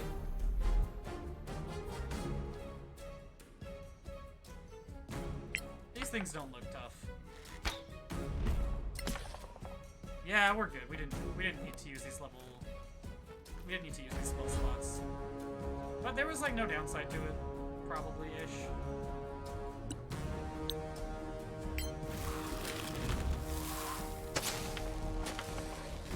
Yeah, this fight's easy. Of course you've been detected. Like, I haven't gone through that much detail of the Dungeon Maker. For all I know, this is like some kind of like Badlands zombie CR2 thing that there were 4 of or something.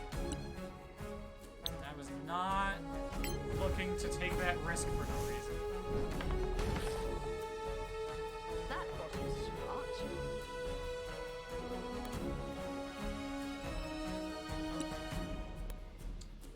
I hate misclicking that. I hate misclicking that. I really wish that the spiritual weapon. Oh, nice. I really wish the spiritual weapon let you like move it and then attack with it. You know? It's really annoying that you can just misclick with it and then you've just lost your spiritual weapon for the turn. And also annoying that like if you want to attack something, you have to often pick really inopportune locations to have it. Because it just automatically takes you to like one specific location in order to attack it. And then like you'll miss attacks because of that. If you can like move it behind something and then attack, which rules as written you're allowed to do, that would be sweet. Oh boy. A blurred evil priest and I didn't bring dispel magic.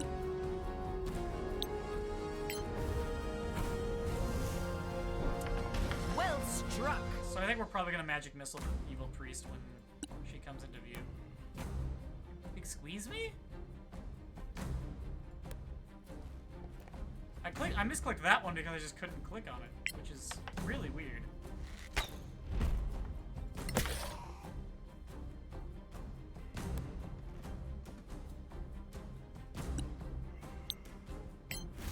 I probably should have slowed this zombie. You cannot defeat me. I'll still move fighter over there. Run in circles around these zombies. Maybe I should have Hunter's Marked. It is nice to see my medium armored wizard swinging a battle axe around. Oh! I will say that. It feels satisfying. Okay, here comes the evil priest. Can I see the evil priest? Yes. I hope she doesn't have shield.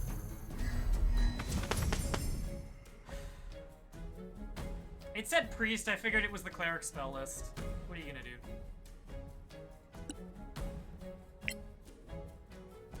Oh!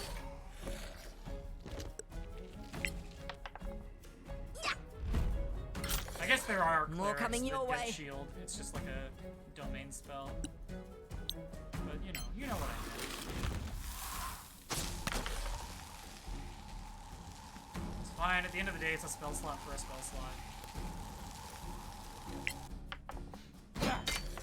You die like the rest. Nice thing about Bless is sometimes you're hitting when you roll a 2 on the d20.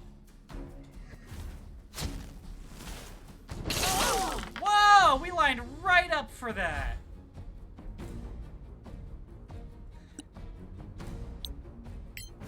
Okay, let's reposition. That's on me. A victory fit for a song. We were just in a line. I got lazy there.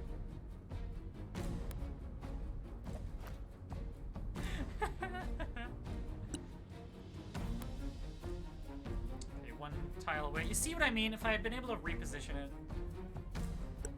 I could have been one tile closer. Okay, so now we kind of just like out-position the priest, take a lot of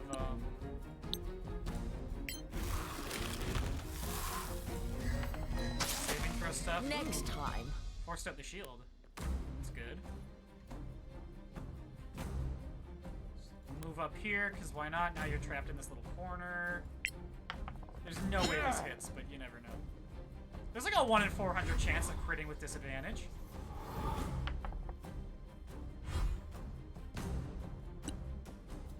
Use Acid Splash because you can't put disadvantage onto a spell that uses a saving throw.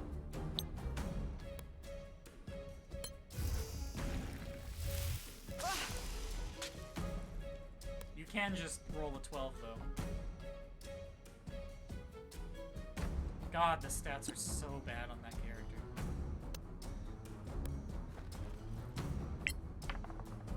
Don't worry, these aren't my last 2 arrows, by the way. I've got a lot more in the inventory. Just gotta keep being aggressive and running out the defensive abilities.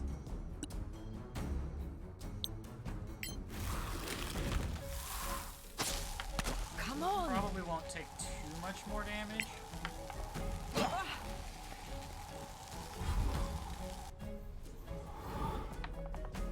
Like, you see this?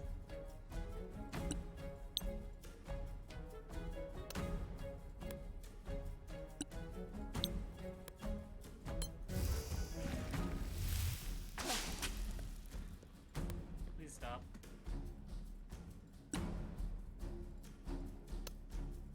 Stop having good rolls.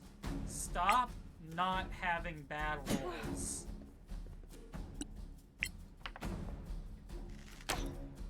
Try again. Blur's only like 6 rounds, right? Or 10 rounds or whatever. Yeah, Blur's only like 10 rounds, right? I've had combats go that long before.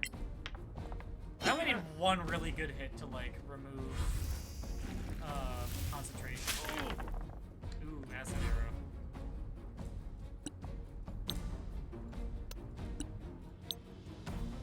Just need 1 really good hit, and I'm not allowed to use magic missile because of shield.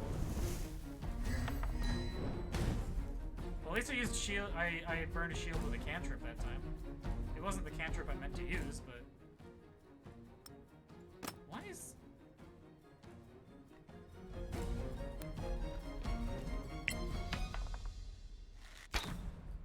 You suck. You can see the blur, right? You can see that there's a blur.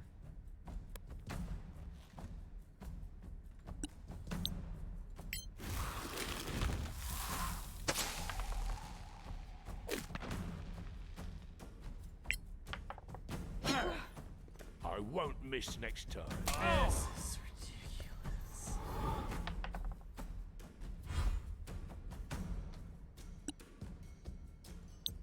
Fun and engaging tactical adventure design, tactical encounter design.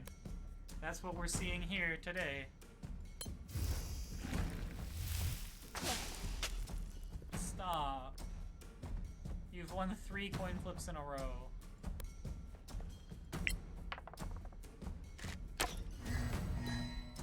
Ah! Just gotta keep burning those spell slots.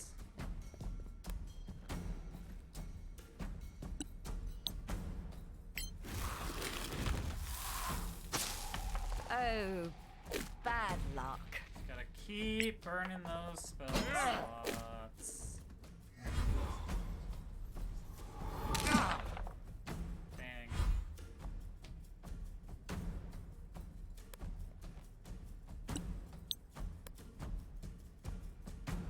Still blurred. It looked for a second like, yeah, there it is. Thought it ran out for a second. Please stop! You have a +1 dexterity. Why are you doing this? No!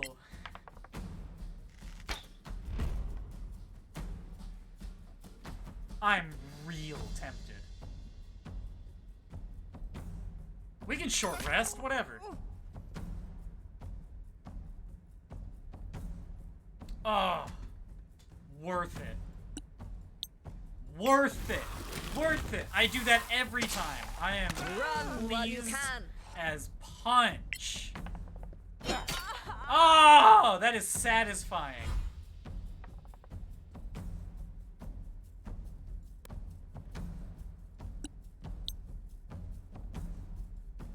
Excuse me? I can see you.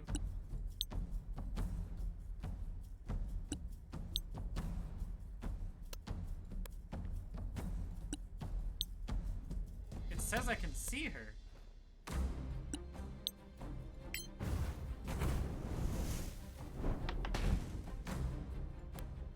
I tell all my friends how good the underlying engine on this game is, and then stuff like this happens.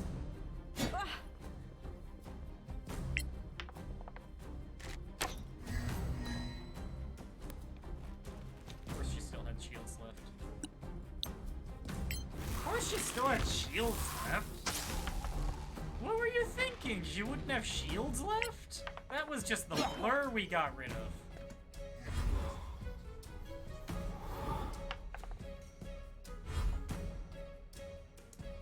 I can't wait to watch the video on this and see how long this frickin' fight took. We're gonna use the save-based attack just so that if it gets close, it doesn't eat his shield. I don't know why I'm doing that. We're out of spiritual weapon at this point. That's how long this fight has gone. Again, this is the second time in this dungeon the fight has gone longer than the length of the spiritual weapon, which I've never seen on tabletop. And I've seen like once in the campaign. Which, to be clear, is my fault. But the encounter design on this particular encounter is not helping. Folks, generally, if you can, I would recommend avoiding putting evil, whatever that was, evil cleric into your campaign. Evil priest, I think it was. Into your things. Yay.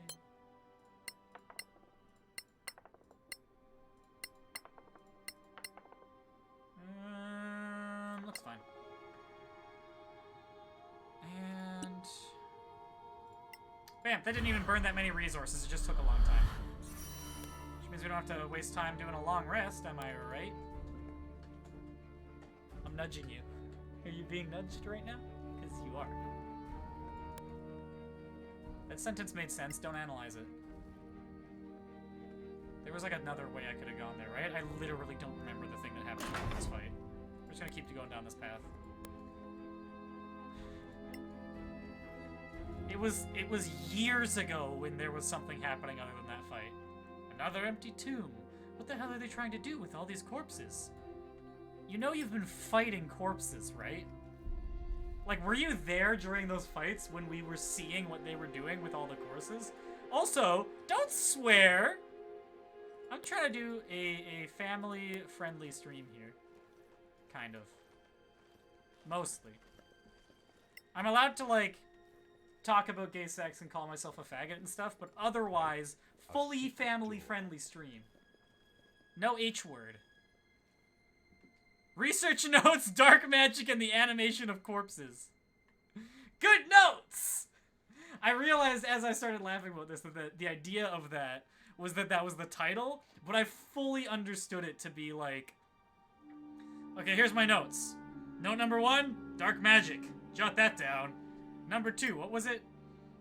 The animation of corpses. Okay, did you write down the animation of corpses? It's a very important thing that you note down, alright?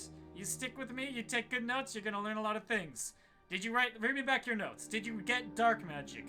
That's a good kiddo. Did you get the animation of corpses? Well, your notes aren't complete then, are they? I'm done.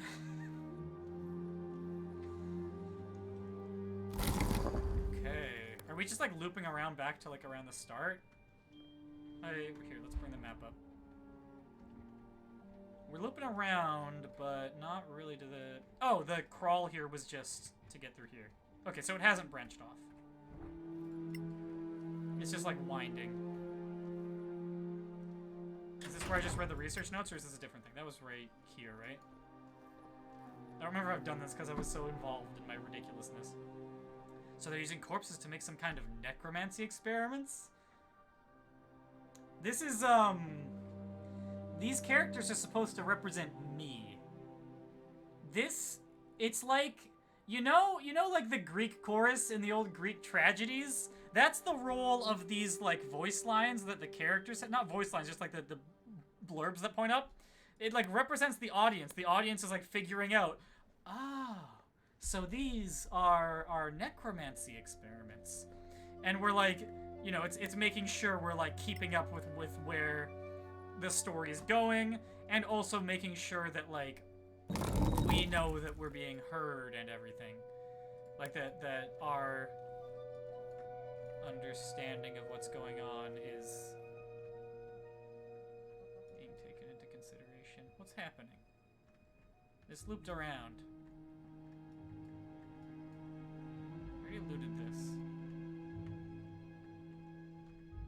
My point being, if you've ever read Oedipus Rex, or whatever your favorite Greek tragedy is, why it wouldn't be the one where you know what happens in Oedipus Rex.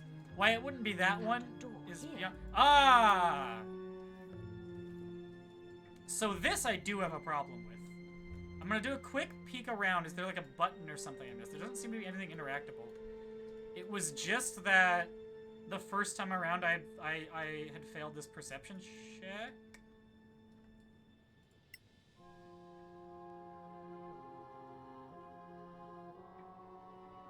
What?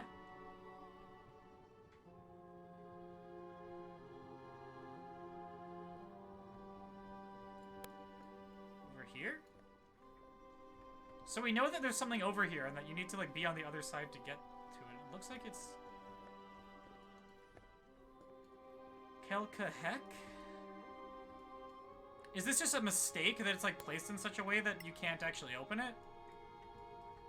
Because I kind of did that once or twice when I started out using the Dungeon Maker, but I kind of figured that out quickly. That'd be a little bit embarrassing if this campaign did it. Like, it's one thing if that's the only way to progress, but if also you can't, then what?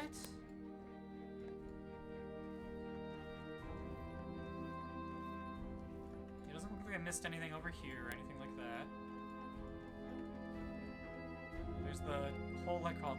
Let's look closely for holes, because I just missed the hole that I already knew about.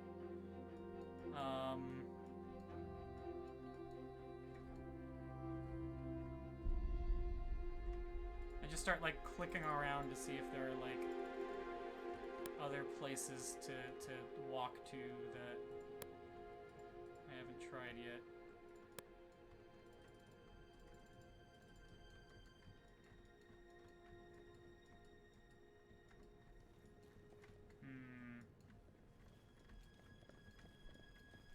I've already clicked on that button. There's nothing like on this side of it, even blocked off. Nothing over here either. Yeah, this is the only way to progress.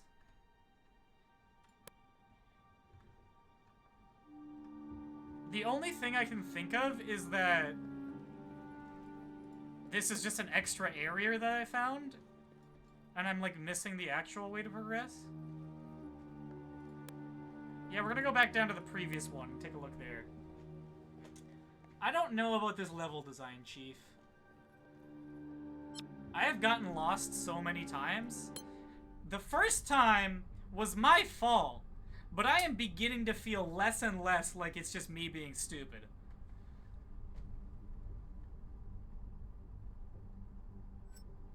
Not that I'm... Let's... Hang on. 100% clarity. Not that I'm not stupid, okay? I am. But I'm beginning to think that that is not the only factor at play. This door is heavily blocked, okay. So where have I been? This is where the secret entrance is, which implies the existence of a non-secret exit. Did I do this chest? There's a silver key. Let's just open all the mausoleum doors. I have a silver key. That's gotta be for something. I've already creeped around this whole thing, so I don't think I'm getting anywhere by, like... Already cleared that mausoleum. That's a new one. Usually it just says they're empty. It's empty. This is where I came in, right?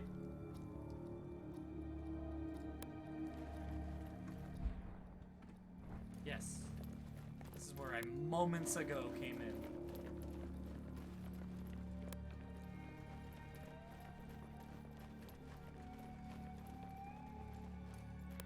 Oh, let's try these doors.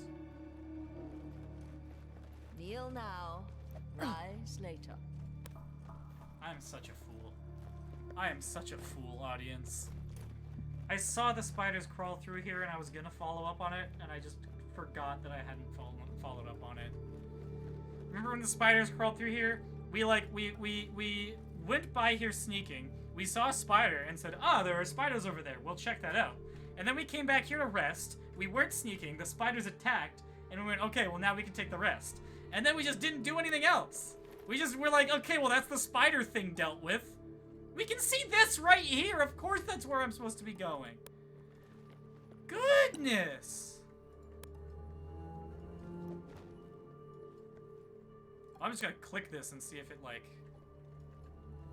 Yeah, okay, you're supposed to hop this thing. See, the characters are smarter than I am, luckily.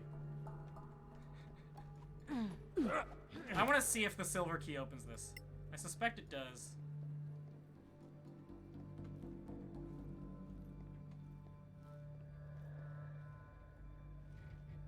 No. It was just an easy way to progress if you happened to have a rogue in your party. Which, again... No! So we're gonna keep going. Sorry, I'm hamming it up a little bit. I don't want to do that. I feel like maybe someone who worked on this might end up watching this. It's not that bad. I think it's like it's a moderate mistake. It's an easy to miss mistake that if you don't put Thieves' Tools at the start, a large number of parties are going to be unable to get access to a large amount of the content, and that, like, you kind of signaled in your game that Thieves' Tools aren't a rogues only. This is cool. Like, you signaled in your game that because of the background, Thieves' Tools aren't a rogues only thing. So if I go into an adventure like this, thinking, ah, well, I already know about this game that you don't need a rogue. The necropolis is below his mansion? Whose man? I guess we're just meant to infer this is the Master's mansion. So is this the I think this might be the last bit. So is the idea that we get up to level 5, take the boss fight, and the boss fight takes us to level 6? I guess that's probably what the idea is. Anyways. Yeah. So, like, it's, I don't know. It's not like a mortal sin to say, like, you need this class to access this kind of thing in my particular dungeon that I'm doing. Like, I think that's acceptable, honestly. Yeah, we don't have room for this. Do we still have rations? I should hold on to some rations. We're gonna drop the useless weapons I'm carrying for some reason.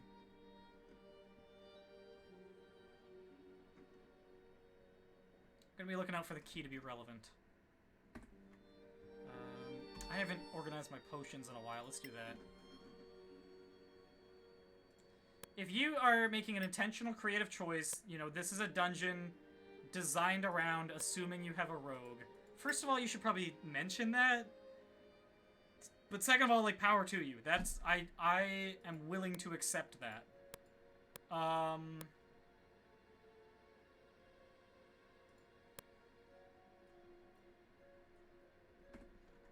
What I am less willing to accept is when it seems like a situation like this, where it more likely than not is a mistake, then I am going to criticize it. And also, I am going to say that when it's not done intentionally, like, there doesn't seem to be a good reason to make this, like, a rogue-focused dungeon. And it really isn't. Like, it's just the one thing about it. then I think that like it's a choice that you can make, but I can still like criticize it as a poor choice, given the other choices made in designing the dungeon. That's my stance on that. I think generally, yeah, I don't want to keep ragging on it. I've brought it up several times while I've done this run. There should have been thieves' tools somewhere by now.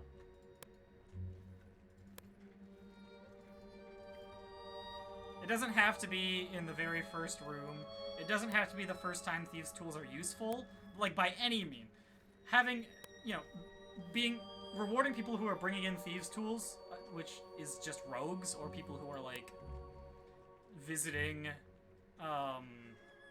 some other dungeon beforehand that just has a chest with thieves' tools in it.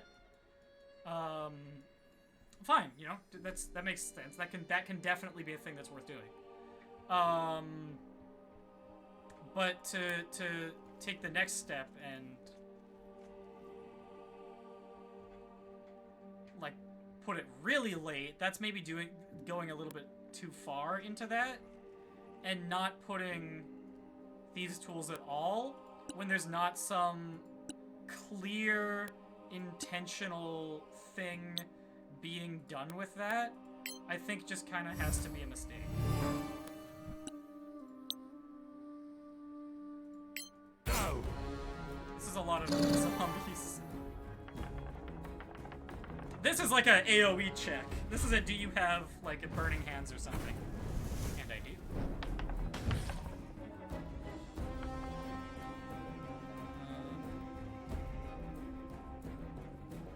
So I'm gonna move up here and get ready to throw burning hands. Why are there zombies in the middle of such a beautiful mansion? Have we been playing the same dungeon, wizard?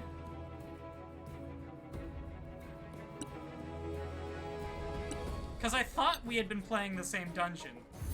And then you said that, and it kind of feels like maybe we're not. You'll die like the rest. Let's go over here. We've got Burning Hands on this character, but this is not the character I want to use Burning Hands on. That's a bless slot. That's not like a spell slot, it's a bless slot. Of course you've been detected.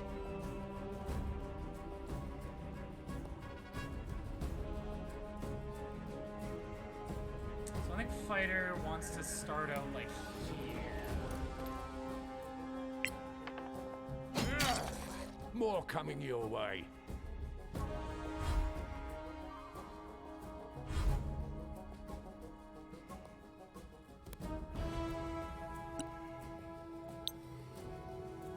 How many can I hit? Not actually that many.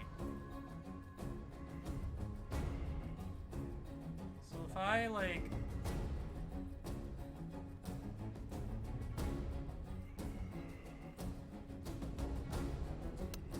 position myself here, how can I place it to hit?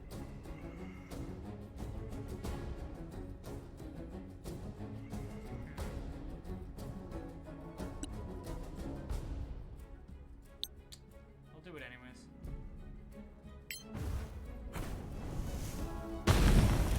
I'm gonna regret this.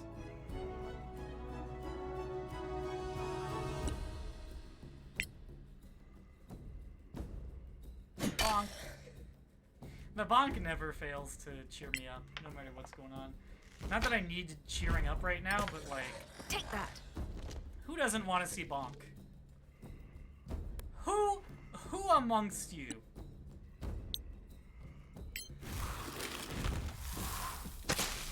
Okay. Sometimes you roll a 2.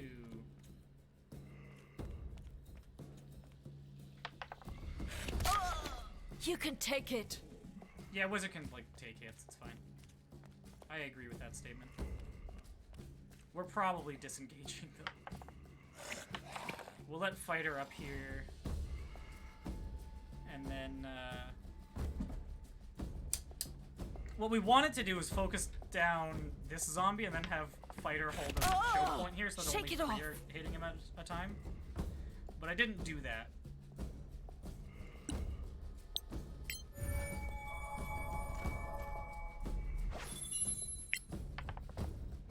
Nice! We'll position like here, I guess.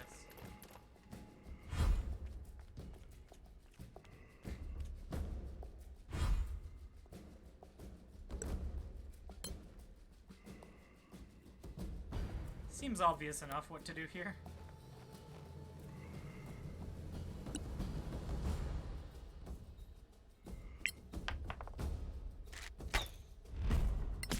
I win again! Is it just me, or is hitting on 2, like, really satisfying?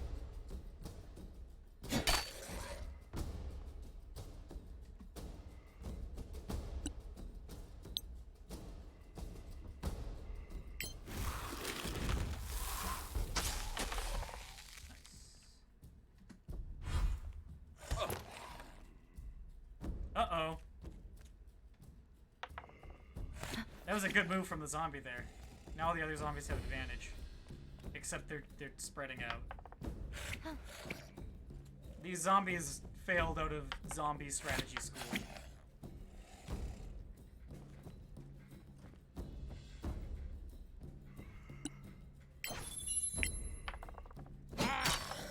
Well done. It's just a zombie hit. I can take it. Probably shouldn't have done that.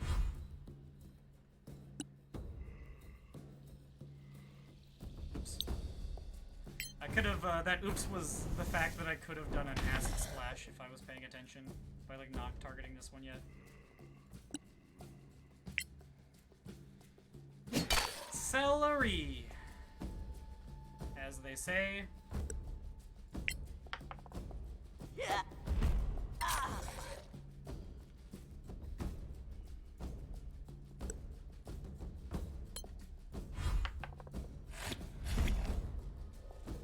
Learned my lesson. The feel of, like, hacking at zombies with... There's no reason not to punch a zombie.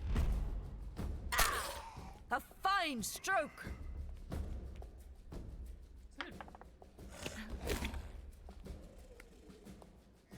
Why 1 + 1 + 1? Oh, crit! Of all the things to crit on.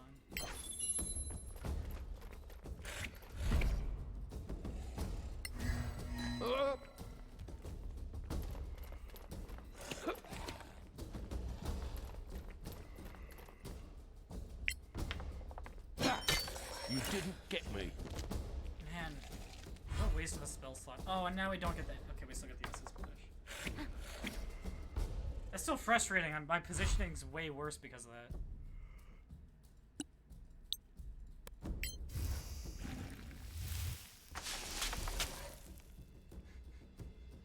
I did 6 damage.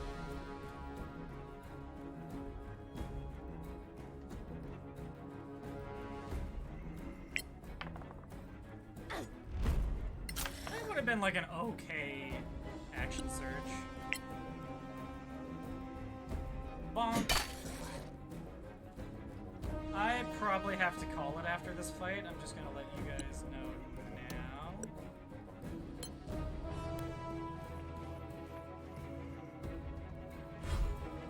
We'll do a little bit of looking around. I'm curious. We've been streaming like almost 4 hours. It's whatever.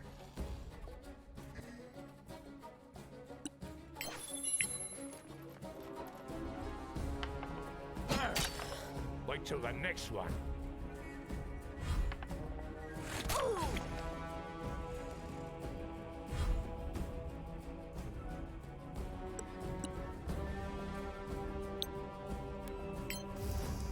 I'm thinking about what's gonna come up. If this is like a fight that's meant to be taken at... I don't know. If this is a fight at the end that's meant to be taken at level 5, as like the final boss of the dungeon, I'm a little worried about our chances. The jump, that was a weak action surge. No This quarter party given.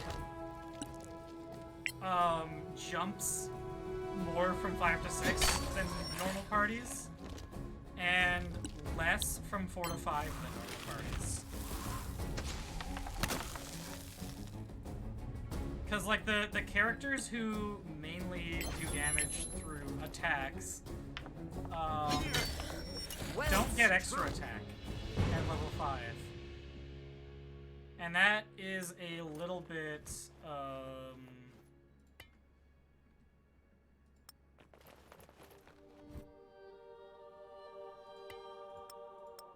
that can be really important when balancing a fight. You kind of have to balance around whether or not the party is going to have extra attacks. So...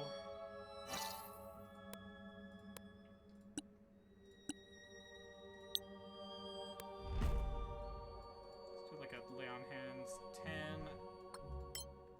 The lay on hands 10.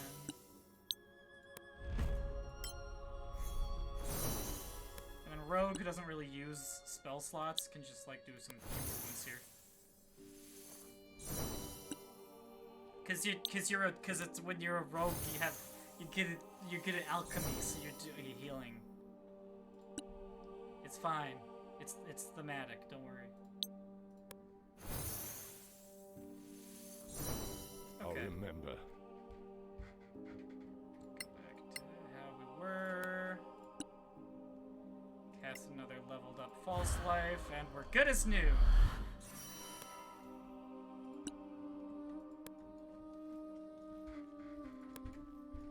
I'm gonna be lazy and not backtrack while we have the last good berry slot available. Pretty much whatever happens in this fight, we're gonna use the good berry slot, I think. Okay, so a little bit of like hallway stuff, and then we'll like end on the closest thing to a cliffhanger I can think of, or that I can find really, which is probably what's on the other side of this door. Find out next time. But for some reason I'm still walking, so there's a plate.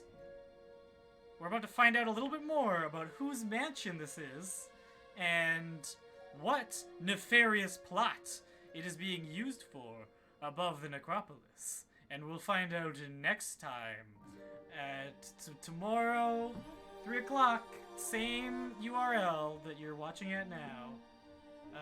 Unless you're watching the VOD, then it'll be a different URL, obviously. Because you can only have one VOD per URL. Signing off.